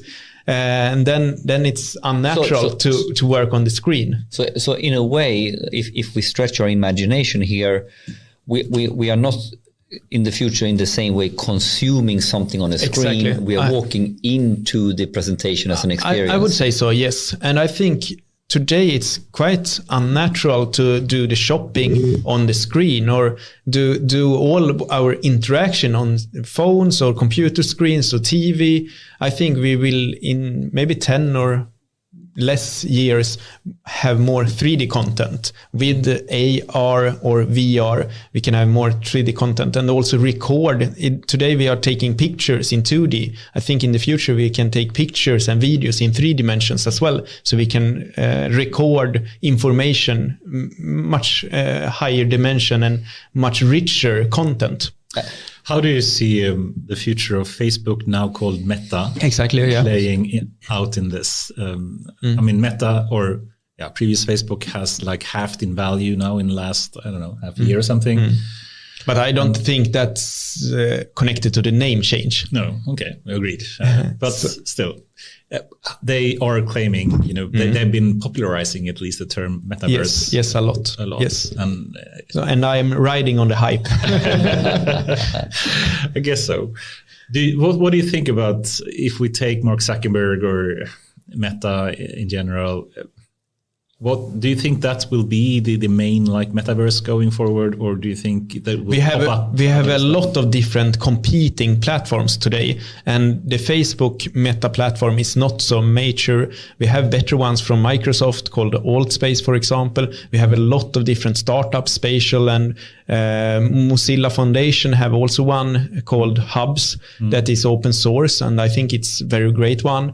We have another one called Frame VR. So there are competing metaverses, and they are not competing. But I think this is very good to unpack, right? Because there's some extreme media circus, especially when Zuckerberg and Facebook is around, and all of a sudden he sort of for the non-initiated, Meta invented metaverse, and that's the place to be. The metaverse, but it's not the metaverse. And would you even argue that it's not even the most mature in terms of sophistication, in terms of how you can experience it? They are definitely not the most mature, but they are having a large team on it. So when they put their money behind this, exactly, they will accelerate. Might be, yeah. But it's hard to tell, and it's when the internet was new. You had a lot of different competing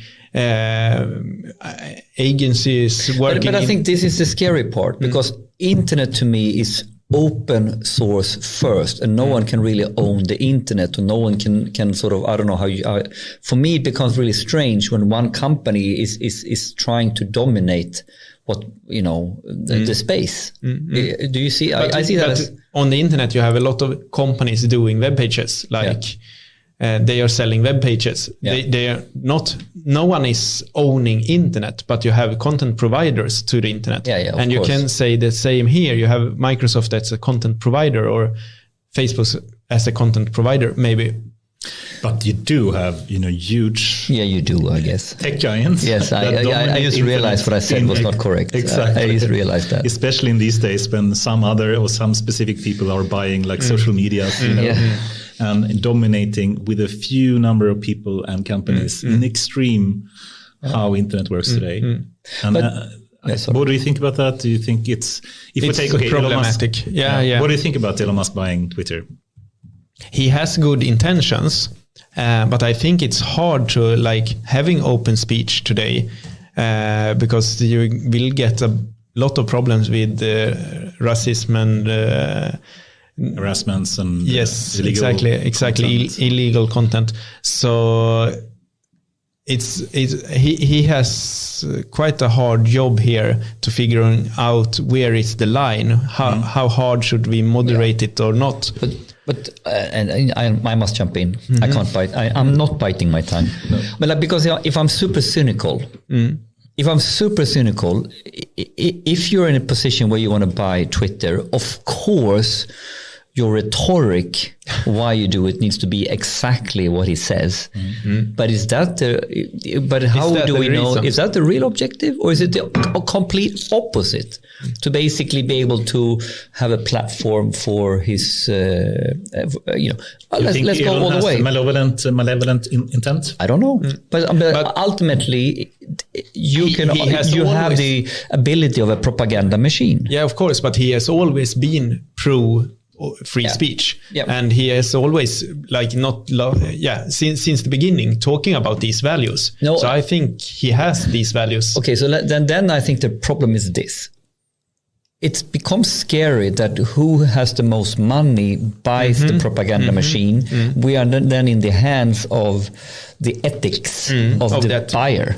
And now here he can steer the ethics, right? And all of a sudden, okay, I really hope he is a benevolent dictator, right? Benevolent, right? Benevolent. So I don't hope it's malevolent. Maybe that was my Freudian slip. Exactly.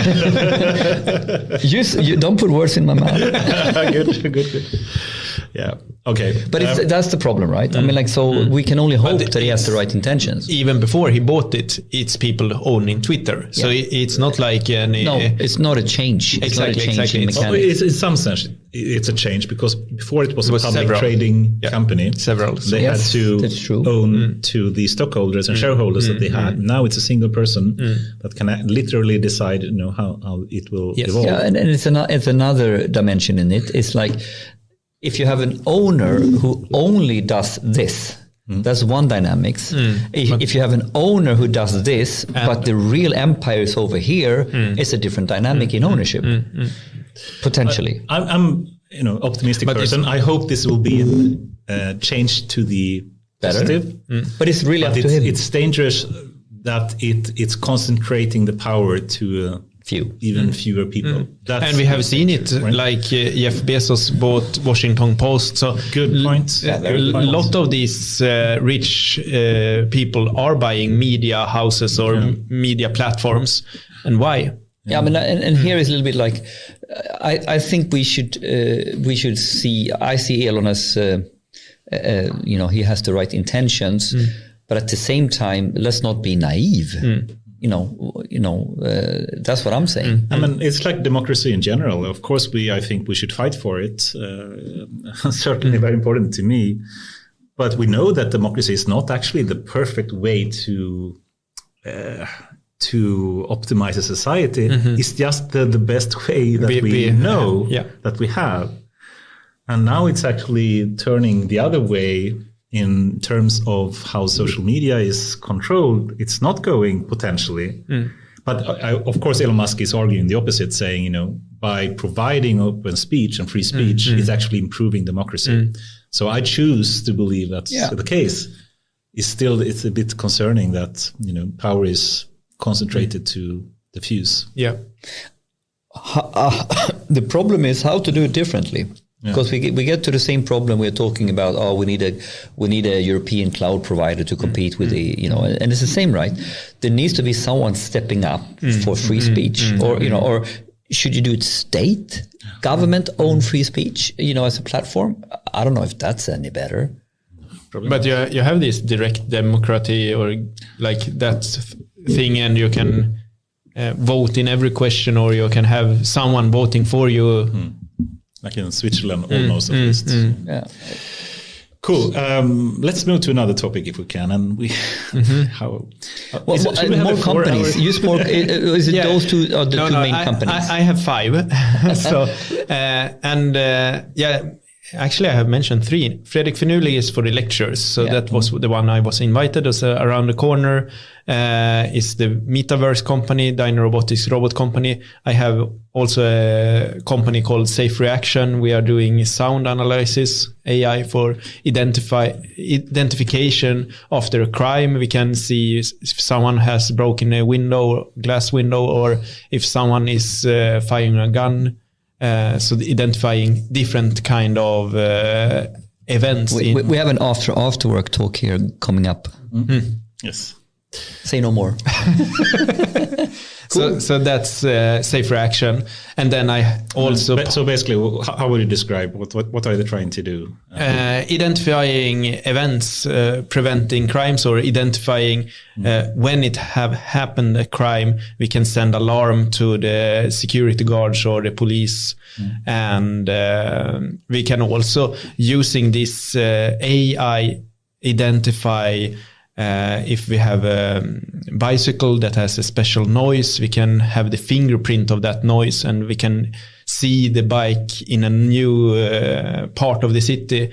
We can correlate that it should be the same. Essentially, we have computer vision and we have CCT, and now what happens when you flip this story to sound? Yeah, exactly. That's the same. But the CCTV cams can't see around corners. No. They can't see if it's dark. And usually if you want to do a crime, you can look for the cameras and shoot these cameras and you first. have the whole privacy, the whole computer vision regulatory issue. And also in a cam, it's hard. You can see someone is pointing with a gun, but you can't see when it's fired or if it's fired. You can just see that someone is holding it. But in the sound, it's really easy to identify. Now we have a shot. And when it was. Exactly. And in dark and so on, we have problems seeing. And with sound, we can also triangulate where it came from. Cool. Any more companies? I think it's enough. I think the last one, if I can you just mention perhaps a bit more about Genikampen also? I mean, you were part of that and won that as well. How did that work? So it was a program. I thought it was more about solving hard math problems. when I searched for it, I was part of the first season, so it was impossible to know what I was going to do in the program. But in first episode, we was up in an aircraft and we should jump parachuting down the earth and looking for numbers and mysteries on big fields. So fun. It was really, really fun, but it was not what I was expecting to do. So it was like a combination. If you know Mästarnas Mästare, with Micke Leijnegard was the host of both these shows. So it was a bit physical as well. We was running around and trying to solve problems, but also a lot general knowledge about history, about different Swedish kings and so music. Ultimately, it's a television show. You are solving problems. Yes, and it's a show. It's a game show or whatever you want to call it. Where in the end, someone wins. Yes. So different episode, and each episode someone is eliminated. Yes, in the evening duel. Yes, and you need to solve different problems in the duel, like EQ puzzles and so on. And it was so broad, so it was not only science or about math and programming. It was also about music and history and geographical knowledge. We had one competition, we had a blank map, and we should paint all countries and find out where is Malaysia and where is Kathmandu and so on. Point it out on the map as good as possible. Oh, really general knowledge. Exactly. And also some physical competitions, like we should build a trebuchet, like a catapult, and shoot bowling balls up on... So mechanics, right? Yes, mechanics and carpentry to build it. Carpentry, that's right. So it was broad and very, very fun. And how long did it take to shoot the show? I think we was there 3 weeks or maybe one month. So it was quite intense. We had competitions every day and recording every day, and a lot of interviews, like these syncs they do, and then they cut out small parts. So maybe they record 2 hours interviews each day, and they cut out. Where was it? Where were you? Where did they stash you, so to speak? Outside of Nyköping. At a military airplane field. Oh. You've been part of so many awesome events. So fun, man. I have to at least add one. We're not going to go through all of them, but it would be fun to speak about the TV4. No, but let's not go there. Let's take another one on SVT that I thought was both interesting, but also concerning to some extent. And I'm talking about the AI debate, or as you say in Swedish, mötet. Yes. And you debated against a more like AI robotics skeptic, I would call him. And I think, this type of setup that they have in this show is problematic to start with. But perhaps you can just describe a bit more. What was Mötet? How did it get started? What were you planning to do? The program idea is to find like controversies, or you should be really against something or really for something, and then you should debate it. And I think it's quite good as well. You might think it's a bad idea about the show, but then it's clear about the argument. It's really clear about what is against it, what can you argue for it, and what can you argue against it. So it's a good TV program if you want to learn the arguments. I can buy that partly. But okay. I mean, can you really have an objective discussion in that show? Depends on the subject. Regarding AI, yes. Regarding if Frölunda should change their logotype, maybe no.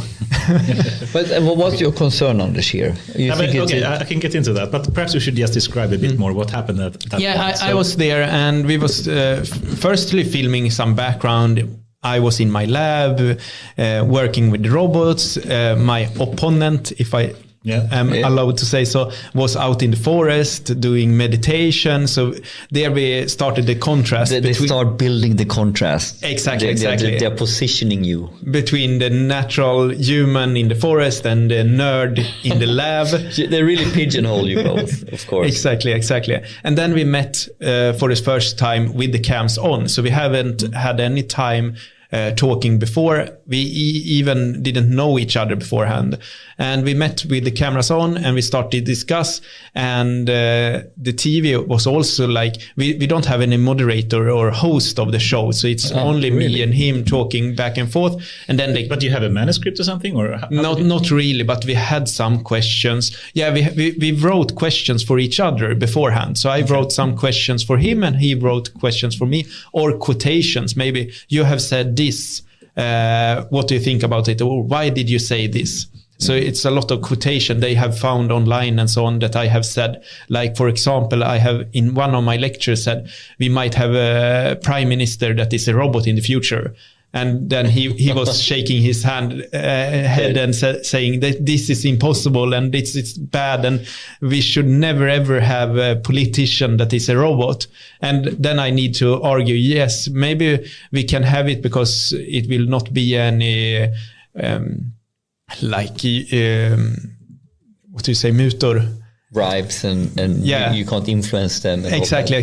So it's more objective and not so much feelings in the decisions and so on.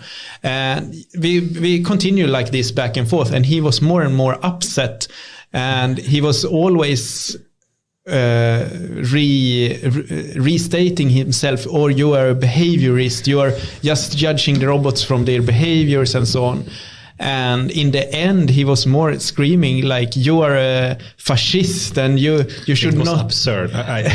This is almost like he should get, you could file a lawsuit, I think, to him, the way he acted, actually. But it was a long discussion here. I think we was discussing this 2 hours or 3 hours, and then they cut the good pieces out for television. make it 1/4 or something like that.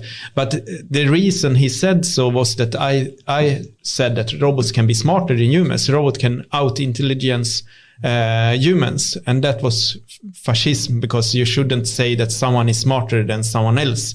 And you shouldn't divide people in groups or robots and humans. What is problematic with this argument when I listen to it is that there's so fundamentally different understanding and knowledge of the concepts. So you're actually not talking about the same stuff. Exactly. And he isn't here to defend himself. No. But it was a bit absurd, and he was also saying that I was breaking the international laws and a lot of things. And I was asking, is it only me? And he said, no, the whole field of AI researchers and the whole field are like betraying the humanity. Yeah. And since he is not here, we shouldn't mention his name, I don't think, in his sake. But I think it's really problematic when you set up a discussion to be a controversy to start with. It's like these kind of, you have this kind of straw manning versus steel manning argumentation techniques. And straw manning, this kind of idea that you just, say the how should you phrase it? Some kind of the worst part of the other person's argumentation. You just focus on that in a potentially not very objective way, and you don't do it in objectively giving pros and cons, etc. You just focus on one part of it and keep bashing. And there is I would argue, no way that you could ever come to some kind of knowledge, objective truth, consensus, or useful. That is not the purpose of the show. I know. But that's the bad thing. That's what I think is bad. But you are so typical Swedish. Why should we reach consensus in every? No, but you should at least strive for it. Good one, Fredrik. You don't need to. Nice. If you don't want to, that's fine. But at least you should strive for it. I think if you strive for finding disagreement, it's so easy to do. I mean, it's like the if you want to complain or find destructive versus constructive type of argumentation. Destructive is 10 times easier. My goal of being part of the show was not to convince him. That was not my goal, but my goal was to convince the audience that I was right. I think it's awesome that you did it. Yeah, but I'm more, annoyed with the format. The way. But I think it's a good show still. Even though I was called a racist and so on, I think it's good for the audience to see the opponent's arguments, and then they can make their own decisions. So it's more about reaching consensus with the audience than him. Maybe. I still think, people that are not willing to engage in a constructive discussion should not be promoted to these kind of platforms. Yeah, but the bottom line was the format is different. The format is antagonism in this way. Yes, of course. Yeah. And then you can argue, is that good or bad? And you highlighted, well, to look at the extremes, sometimes the polarizing views helps us to understand the full picture, right? Polarizing views actually broadens your view from So you're not only here. Okay, this and is the real. they asked me to be extreme. They asked me to talk more extreme. And that's the problem in some sense. But I mean, it makes good television, yes. And of course, that's what their point was. But from a more scientific point of view. Yeah, of course, but that's completely different. It is. Yeah, but just making good television, I don't know. That's my. This is my. But I follow your argument when you say the polarizing views broadens the whole horizon that for the viewer to really understand how how big is this. But from any constructive. If you want to learn something. If you want to learn something or constructively move something forward, no. I mean, it's very similar to what's happening right now on Twitter about the discussion between, I would say, Jan LeCun and Gary Marcus, the deep learning versus symbolic AI kind of discussion. And they are so polarized right now that the only thing, Gary Marcus is doing, and I'm a bit extreme, but he's strawmanning Jan LeCun. And LeCun is doing the same. Jan LeCun, who is supposed to be one of the foremost scientists in the world, wrote a tweet that I think is very questionable, saying, put up or shut up. Basically saying, you can argue all you want for symbolic AI, but unless you can actually show something that works, then don't even speak about it. Put up or shut up. I mean, you shouldn't speak like that. I don't think it's good. It's not really helping you to come up with constructive arguments. This kind of polarizing discussions, I think, is a bit dangerous. And I think if you instead have this kind of steel manning arguments where you have to think, okay, if I were to do the best that I can to think myself into the position of the opponent and make the best argument I can for my opponent, and then do vice versa, normally that is so much more constructive. Yes. This is interesting philosophical kind of thing. If I'm quite often part of these panels, after my lecture, I'm invited to be part of the panel, and it's so boring to listen if everyone is saying, yes, I agree, and sitting there nodding together and feeling so great together. Then it's much better if we have one skeptical and one positive, and then they can have a discussion. And it's also like I can change my mind just to have more discussion, because it's a better. I usually do the same. Yeah, actually. exactly. Then you're on my side here. It's better discussion if you're arguing. Not if you're arguing, but if someone is not demonstrating both sides of a coin, you have to take the other side of the coin, even though you don't believe fully in it. So maybe you're doing that now. Yes, I am. He is actually. But actually, I am doing that. If I were, or I am in some kind of panel, I can see the discussion is so one-sided here. I can easily take the other side. Yes, even because you know the arguments.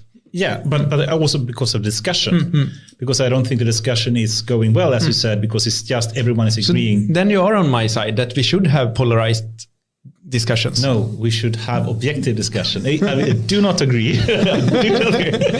No. Okay, so the difference is that if we have a one-sided discussion, that's bad. If you have a polarizing discussion, that's bad. What you want to have is a double-sided constructive discussion. That is what I'm striving for. If I see it's being too polarized because of straw manning, then I want to argue against that. If I see it's being one-sided because everyone is agreeing, then I take the other side, but in a constructive way. So, okay, this is a rant. So this is a rant now, but it's good. It's a good rant. Objective, constructive discussions, I think, is very important. If it's subjective, one-sided, you do something, take the other side. If it's destructive, just polarizing, then you try to steel man or do something about that. So let me try to alleviate the discussion. Why is this important? Why is it important that we have good discussions and that this is happening? Because you want to strive for knowledge. Bottom line, two-sided views, objectivity, the full spectrum is needed to gain real knowledge, to gain closer to the truth, and actually to build a balanced point of view. And why do we need that? We need that for regulation again. We need that for coming up with the best solutions. I mean, the definition of science is basically to build knowledge, in my view. And if you want to build knowledge and believe in science, then this is what you should strive for. And therefore, how we debate, how we discuss, how we act in these, and how we take different positions to help the knowledge building for the greater good. That's what we're talking about here. Fredrik, you also participate even these years, to help young kids learn math, etc. Can you give an example of what do you do to do that? For example, next week I will give a lecture about AI for kids aged 7 to 10 or something like that. Wow, that's an interesting one. Yeah, and I have also been out in kindergarten talking about AI. So it's like the younger they are, desto more interesting it is, because I need to adapt how I explain AI and neural networks and so on. So it's quite interesting challenge for me as well.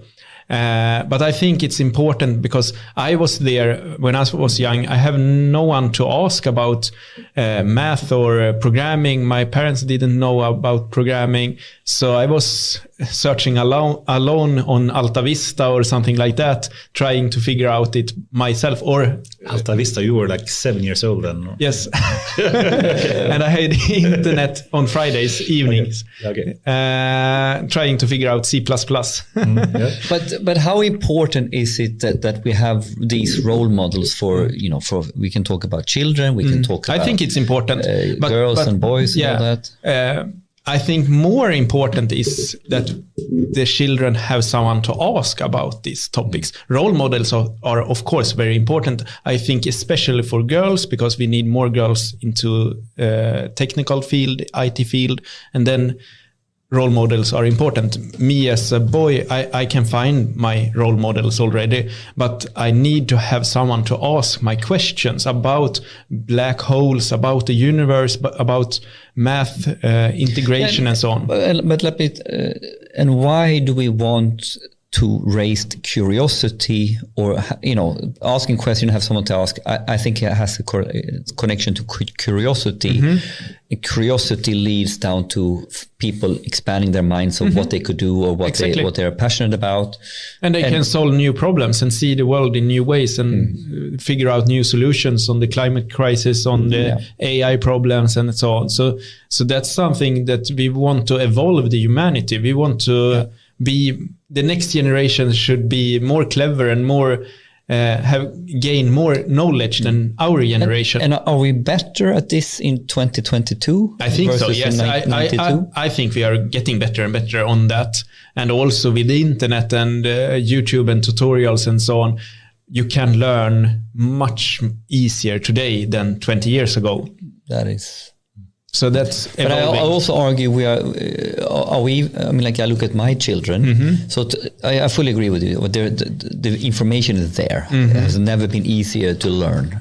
But at the other side, I think to some degree, when I look at my children, I think they're even more narrow-minded in what their interests are and what they're doing compared to when I was a kid, because we were playing games and on computer games. Now we were out in the building, physically, bygga koja.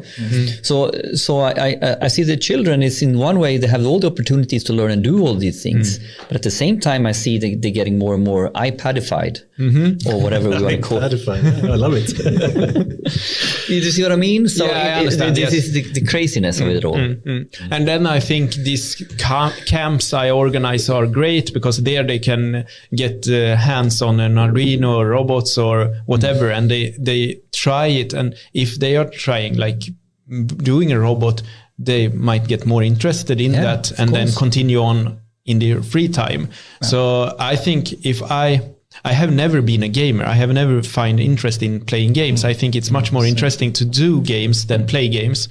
And I think if we can open that for more children, that it's actually like creating a game is a more challenging game than playing it. It's more interesting challenge there. Then people can do that in their free time, but they need tålamod. They need patience. They won't get this kick in the fast way as if they are playing an iPad game.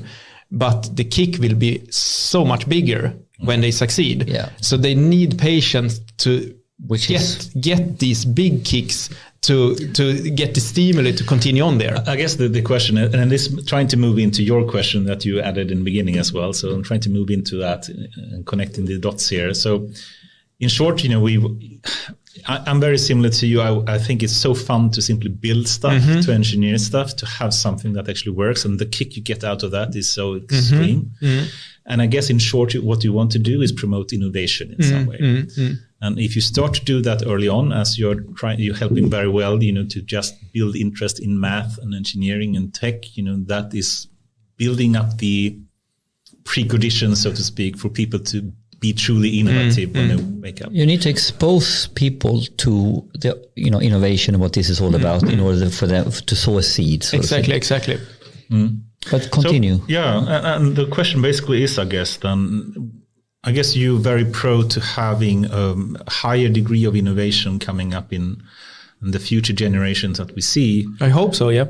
And I guess this is a very leading question, but still, how should we do that? I guess one way is simply to build the interest early on. And is that the right way to do it? Or how can we simply try to improve innovation in coming generations? Yeah, I think we should encourage it more in school as well, not just following the books, but to do subjects more integrated together, try to have the science and textile and carpentry, träslöjd together to do projects, more project-based learning, and also competitions. I think competitions are nice. We have always in the history liked to compete in sports and so on.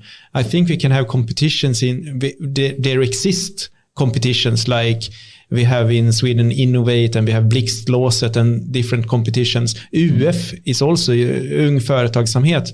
One, not really competition. Yeah, you compete in entrepreneurship. You have different prizes and so on.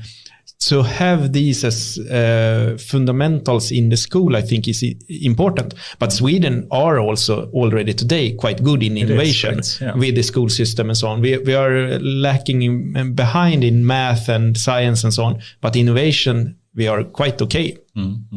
But can I steal the question now a little bit? Because let's put a couple of minutes down the rabbit hole of innovation. And how important is it for us as a society and for companies to innovate? I think it's really important, because if you don't, you will not exist in the future.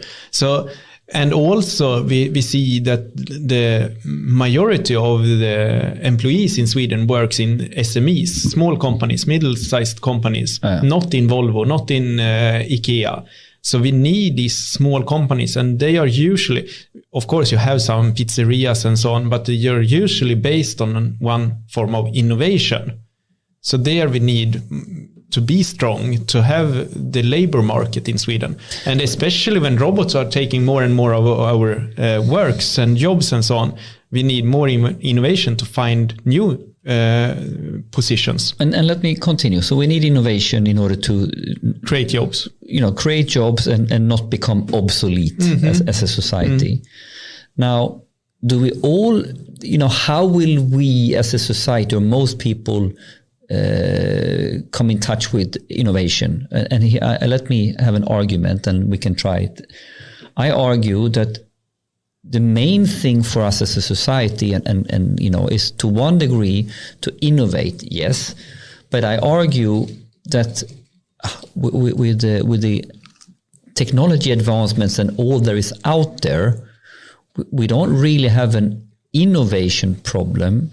We have an adaptation problem, or to adapt or relearn, or also how should I argue? Invention versus understanding, this is something, this is AI, but how can I adapt this technology to my needs? Yes. And this to me now is that innovation or adaptation? It's more adaptation, but you of course need both components here. Yes. And we can all see for example, when the smartphone came 2008 or something, it was not so long since, but today everyone is using the smartphone. And it was just 1 or 2 years until everyone was using the smartphone. It's super fast. Yeah, the adaptation was faster. And also when some new software and some, especially for the young kids, a new game come out, Pokemon Go, it was all over in 1 month. So the adaptation there is really fast, and also with social media and so on. And so I think we have it, but we also have, we are like, what do you say, vanedjur, habit animals. Yeah. It's hard to change, especially I think when you are older, it's even harder. You're used to do something in one way. Why should you change? So I think this, and then you lead me down to the third trait. So we have talked about innovation, adaptation, and then all of a sudden, as a society, we stand in a society where the rate of innovation is increasing, innovation pressure is increasing. Therefore, we can't build more and more efficiency the old way. We need to reinvent what we're doing, and this ergo leads to we all need to be really good at relearning, constantly relearn, and the dogma how we used to do things. We need to always be good at questioning that. That is something that is very important in today, and even more in the future.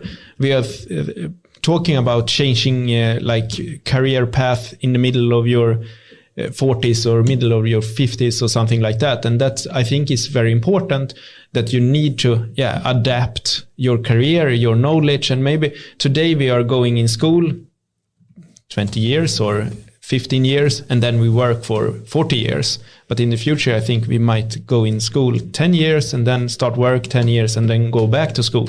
So we switch between education, work, and back to education. I think that's more and more important. And we see that we have yrkeshögskolor, and we are trying to educate our population in different careers later on. Okay, so and now let me arrive at the final problem here.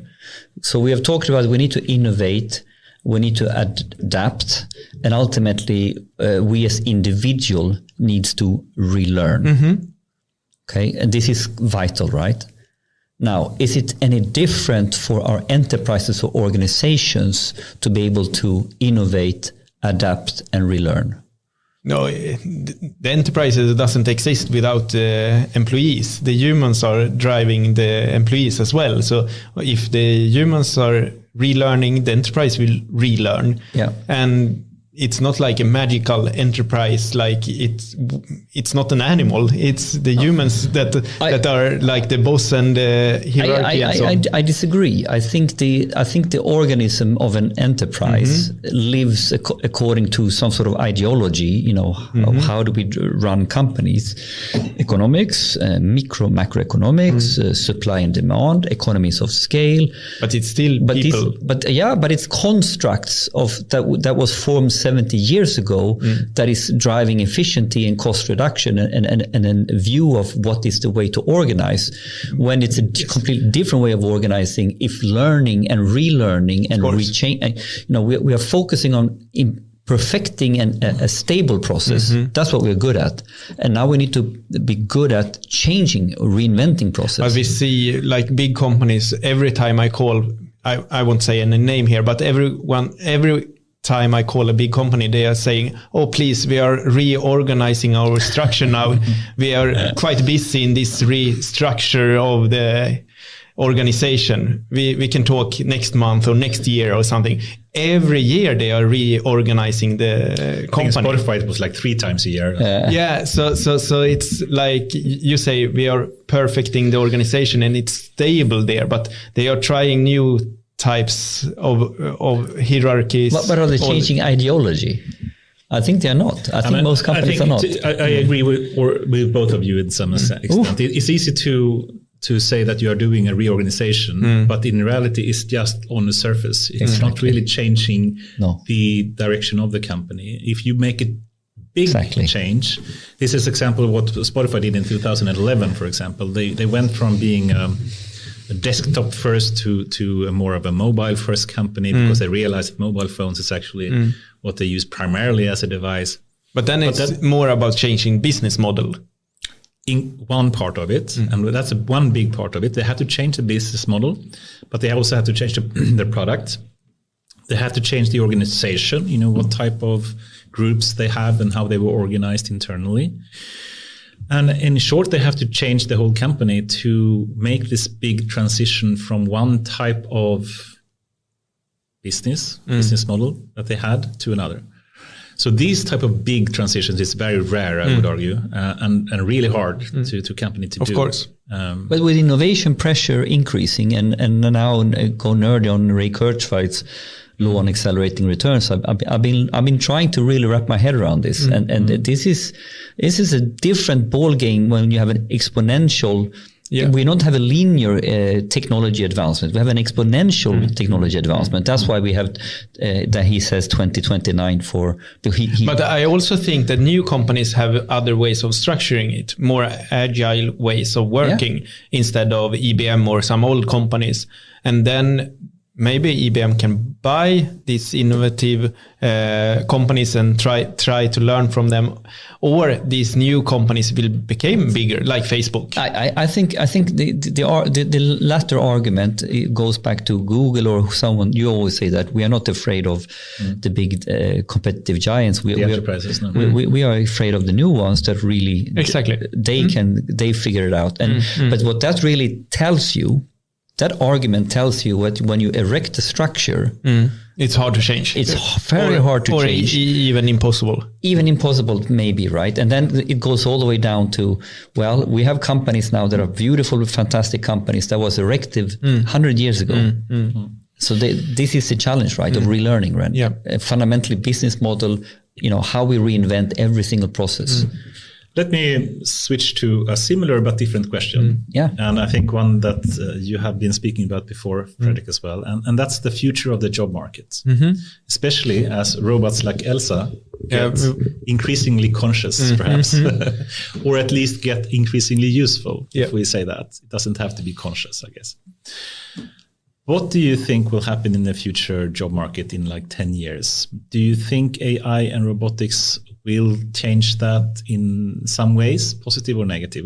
What's your general thinking? Yeah, definitely it will affect. Yes. Then the hard question is how, and I think a lot of jobs will disappear, but of course a lot of jobs will also appear, that we will have more engineers and more maybe cognitive science people or more titles and occupation that we can't imagine today. So it's hard to list all new jobs that will appear, but a lot will appear. But I think the main problem here is that we will have a negative netto. We will lose more jobs than we will create. And that's something that I'm a bit worried about. Both in long term or short, mainly short term or mainly long term? With the negative, mainly long term, and we have seen that in the past as well. That we had in the beginning of the 90s, we had or maybe 40s or something like that. 60 hours a week we worked, and then 50 hours, and now we are 40. So that's the trend. We are working less and less, and we're getting paid more and more. So in the future, we might work 20 hours a week or something like that.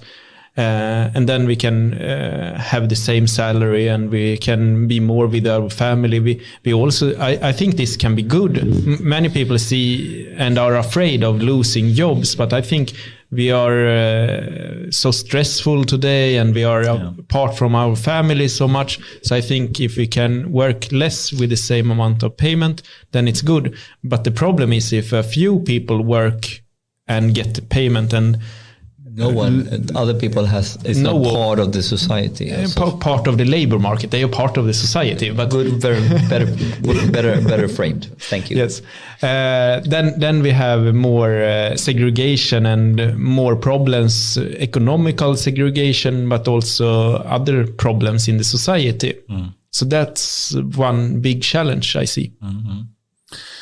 Yeah, I guess, some jobs it's easy to see that they will be affected more than others. And if you take like truck drivers, which is, I think, the biggest job occupation to have in US. I think a third of all the jobs that they have in US is like truck drivers or something. Exactly. So you can see something happening to some of them. I would still hope, from an optimistic point of view, that more jobs will occur, but perhaps it will be a different type of jobs that actually is more suitable for humans. If you're looking into the future long term, general artificial intelligence, why should we work if we have someone or something that is equal or even better than us? Then the jobs will disappear. Or do you think even at that time we will see more jobs? I think so, actually. Not more jobs. No. So the trend is, I think, clear, as you say as well. But that we will have jobs. Yes, some people can have jobs, and we can see handcraft, like you value a painting painted by a human more than a painting painted by a robot. Because I think this is interesting, right? Because when society changes like that, and we have more time, and we are more differentiating what is the human excelling at and what are we valuing.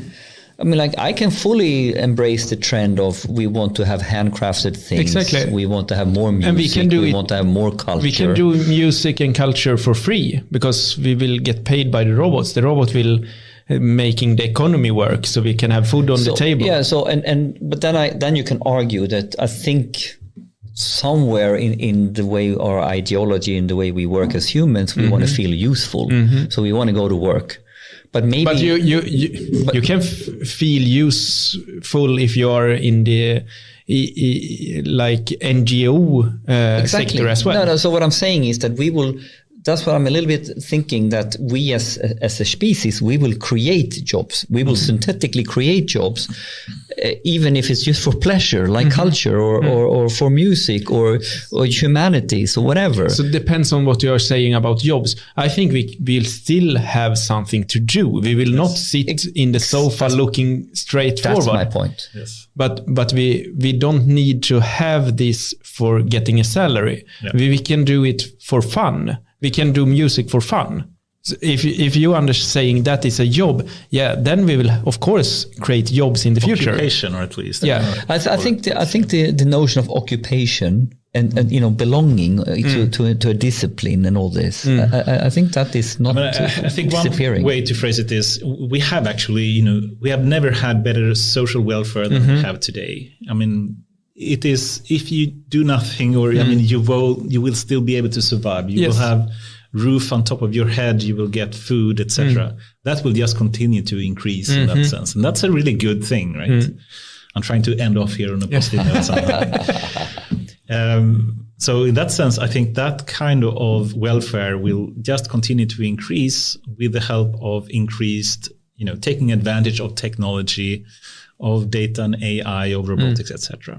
I think Elon Musk phrased it as we will have a future of extreme abundance. Yes, I heard exactly this quote. Right, there will be an abundance of that. So everything. So it's a different it's a different mindset that is very hard to imagine. And I think we have actually a large amount of abundance already today. If you just compare it 50 years back. I think that abundance will just increase in an exponential scale, according to Kurzweil. And of course, the real problem is, can we distribute this abundance in a fair and equal way? Yeah. I think that's going to be the big problem. To avoid this. Because the when you have an uneven distribution of power or an uneven distribution of, I would go, fundamental, satisfying, that will be the problem. Exactly. And also, just to try to end off here on a positive note, this is also the equality of finding use for an AI. Sometimes people think if you're not a data scientist, you will not have the success as data scientists have. So it will be increasing in quality in who can benefit of the future of AI. I think that is very, very wrong. And I can compare it to, if I give an example of my mom, for example, she worked as a nurse, she was horrified when they digitalized the journal system. They went from writing pen and paper into some kind of computerized form, digitalized form. And it was extremely complicated. You couldn't change anything. It was very hard, horrible user interface. It was very, very complicated. And it really increased the digital divide, the original term of the divide, in an extreme. And it was a very bad experience. And it's very easy to understand that people think that this type of technology that AI is very complicated. Therefore, the digital divide will increase. And only a few very technically knowledgeable people will have the power to use it. And that is the strongest and worst misconception you can have, I would argue. What I instead say is the AI will actually make it much more human. Like with Elsa, you can speak to her. She can look at you. You can use the human type of sensors and actuators. And in that way, it will actually decrease the digital divide and make it super simple for anyone without even technical skills to take advantage of technology. Would you agree with that? Yeah, of course. We are not made for using buttons and screens and so on. We are made for talking. That's the main communication interface with humans. Yeah. So with more voice controlled systems and more robots are also similar to us with the shape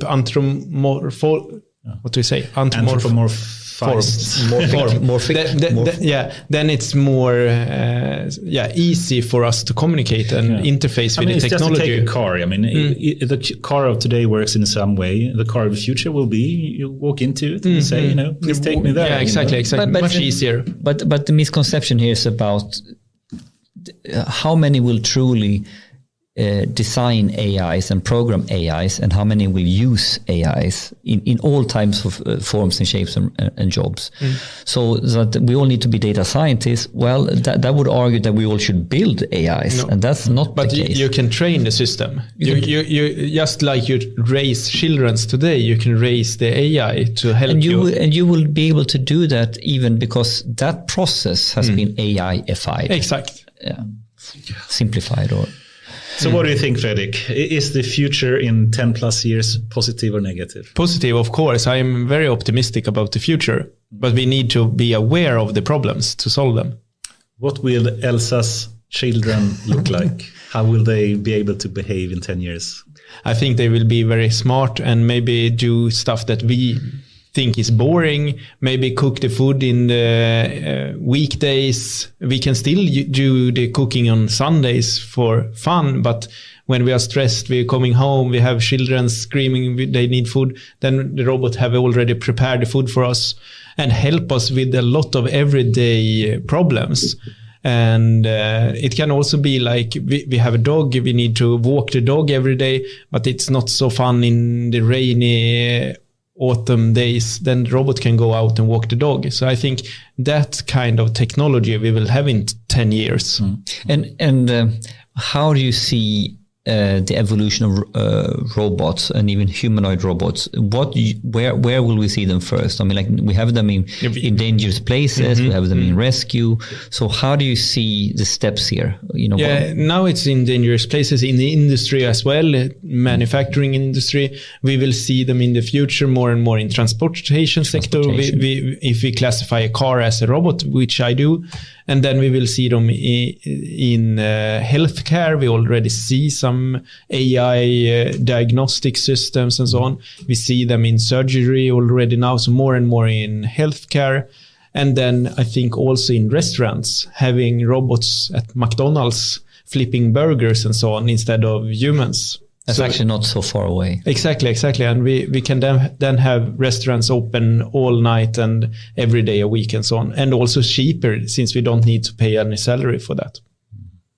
Awesome. Fredrik, what's next in your life? What's happening privately, professionally? Something happening? We are working more and more with robots and delivering more cool robots for big companies like Ericsson, Siemens and such.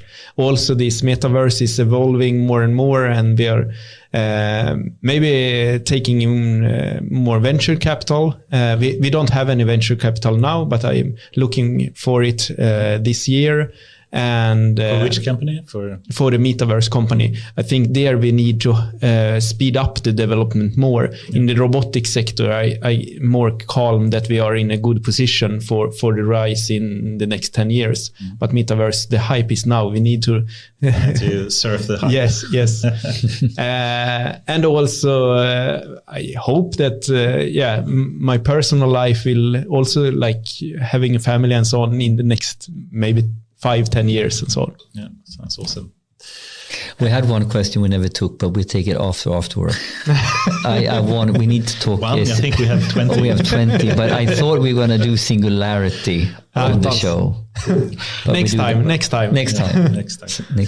Anyone that you would recommend to have on this show? Anyone that you would I don't know which one you have already had, but Fredrik Heinz is really good. So that's one of my recommendation. Danica Kragic is also one. Of course. Good name. Awesome names. I'm very eager to proceed with the after work now. Me too. So with that, awesome to have you here, Fredrik. As always, it's great discussions and very, very insightful comments. Yeah, fantastic discussion, Fredrik. Thanks for inviting me. Thank you very much, Fredrik.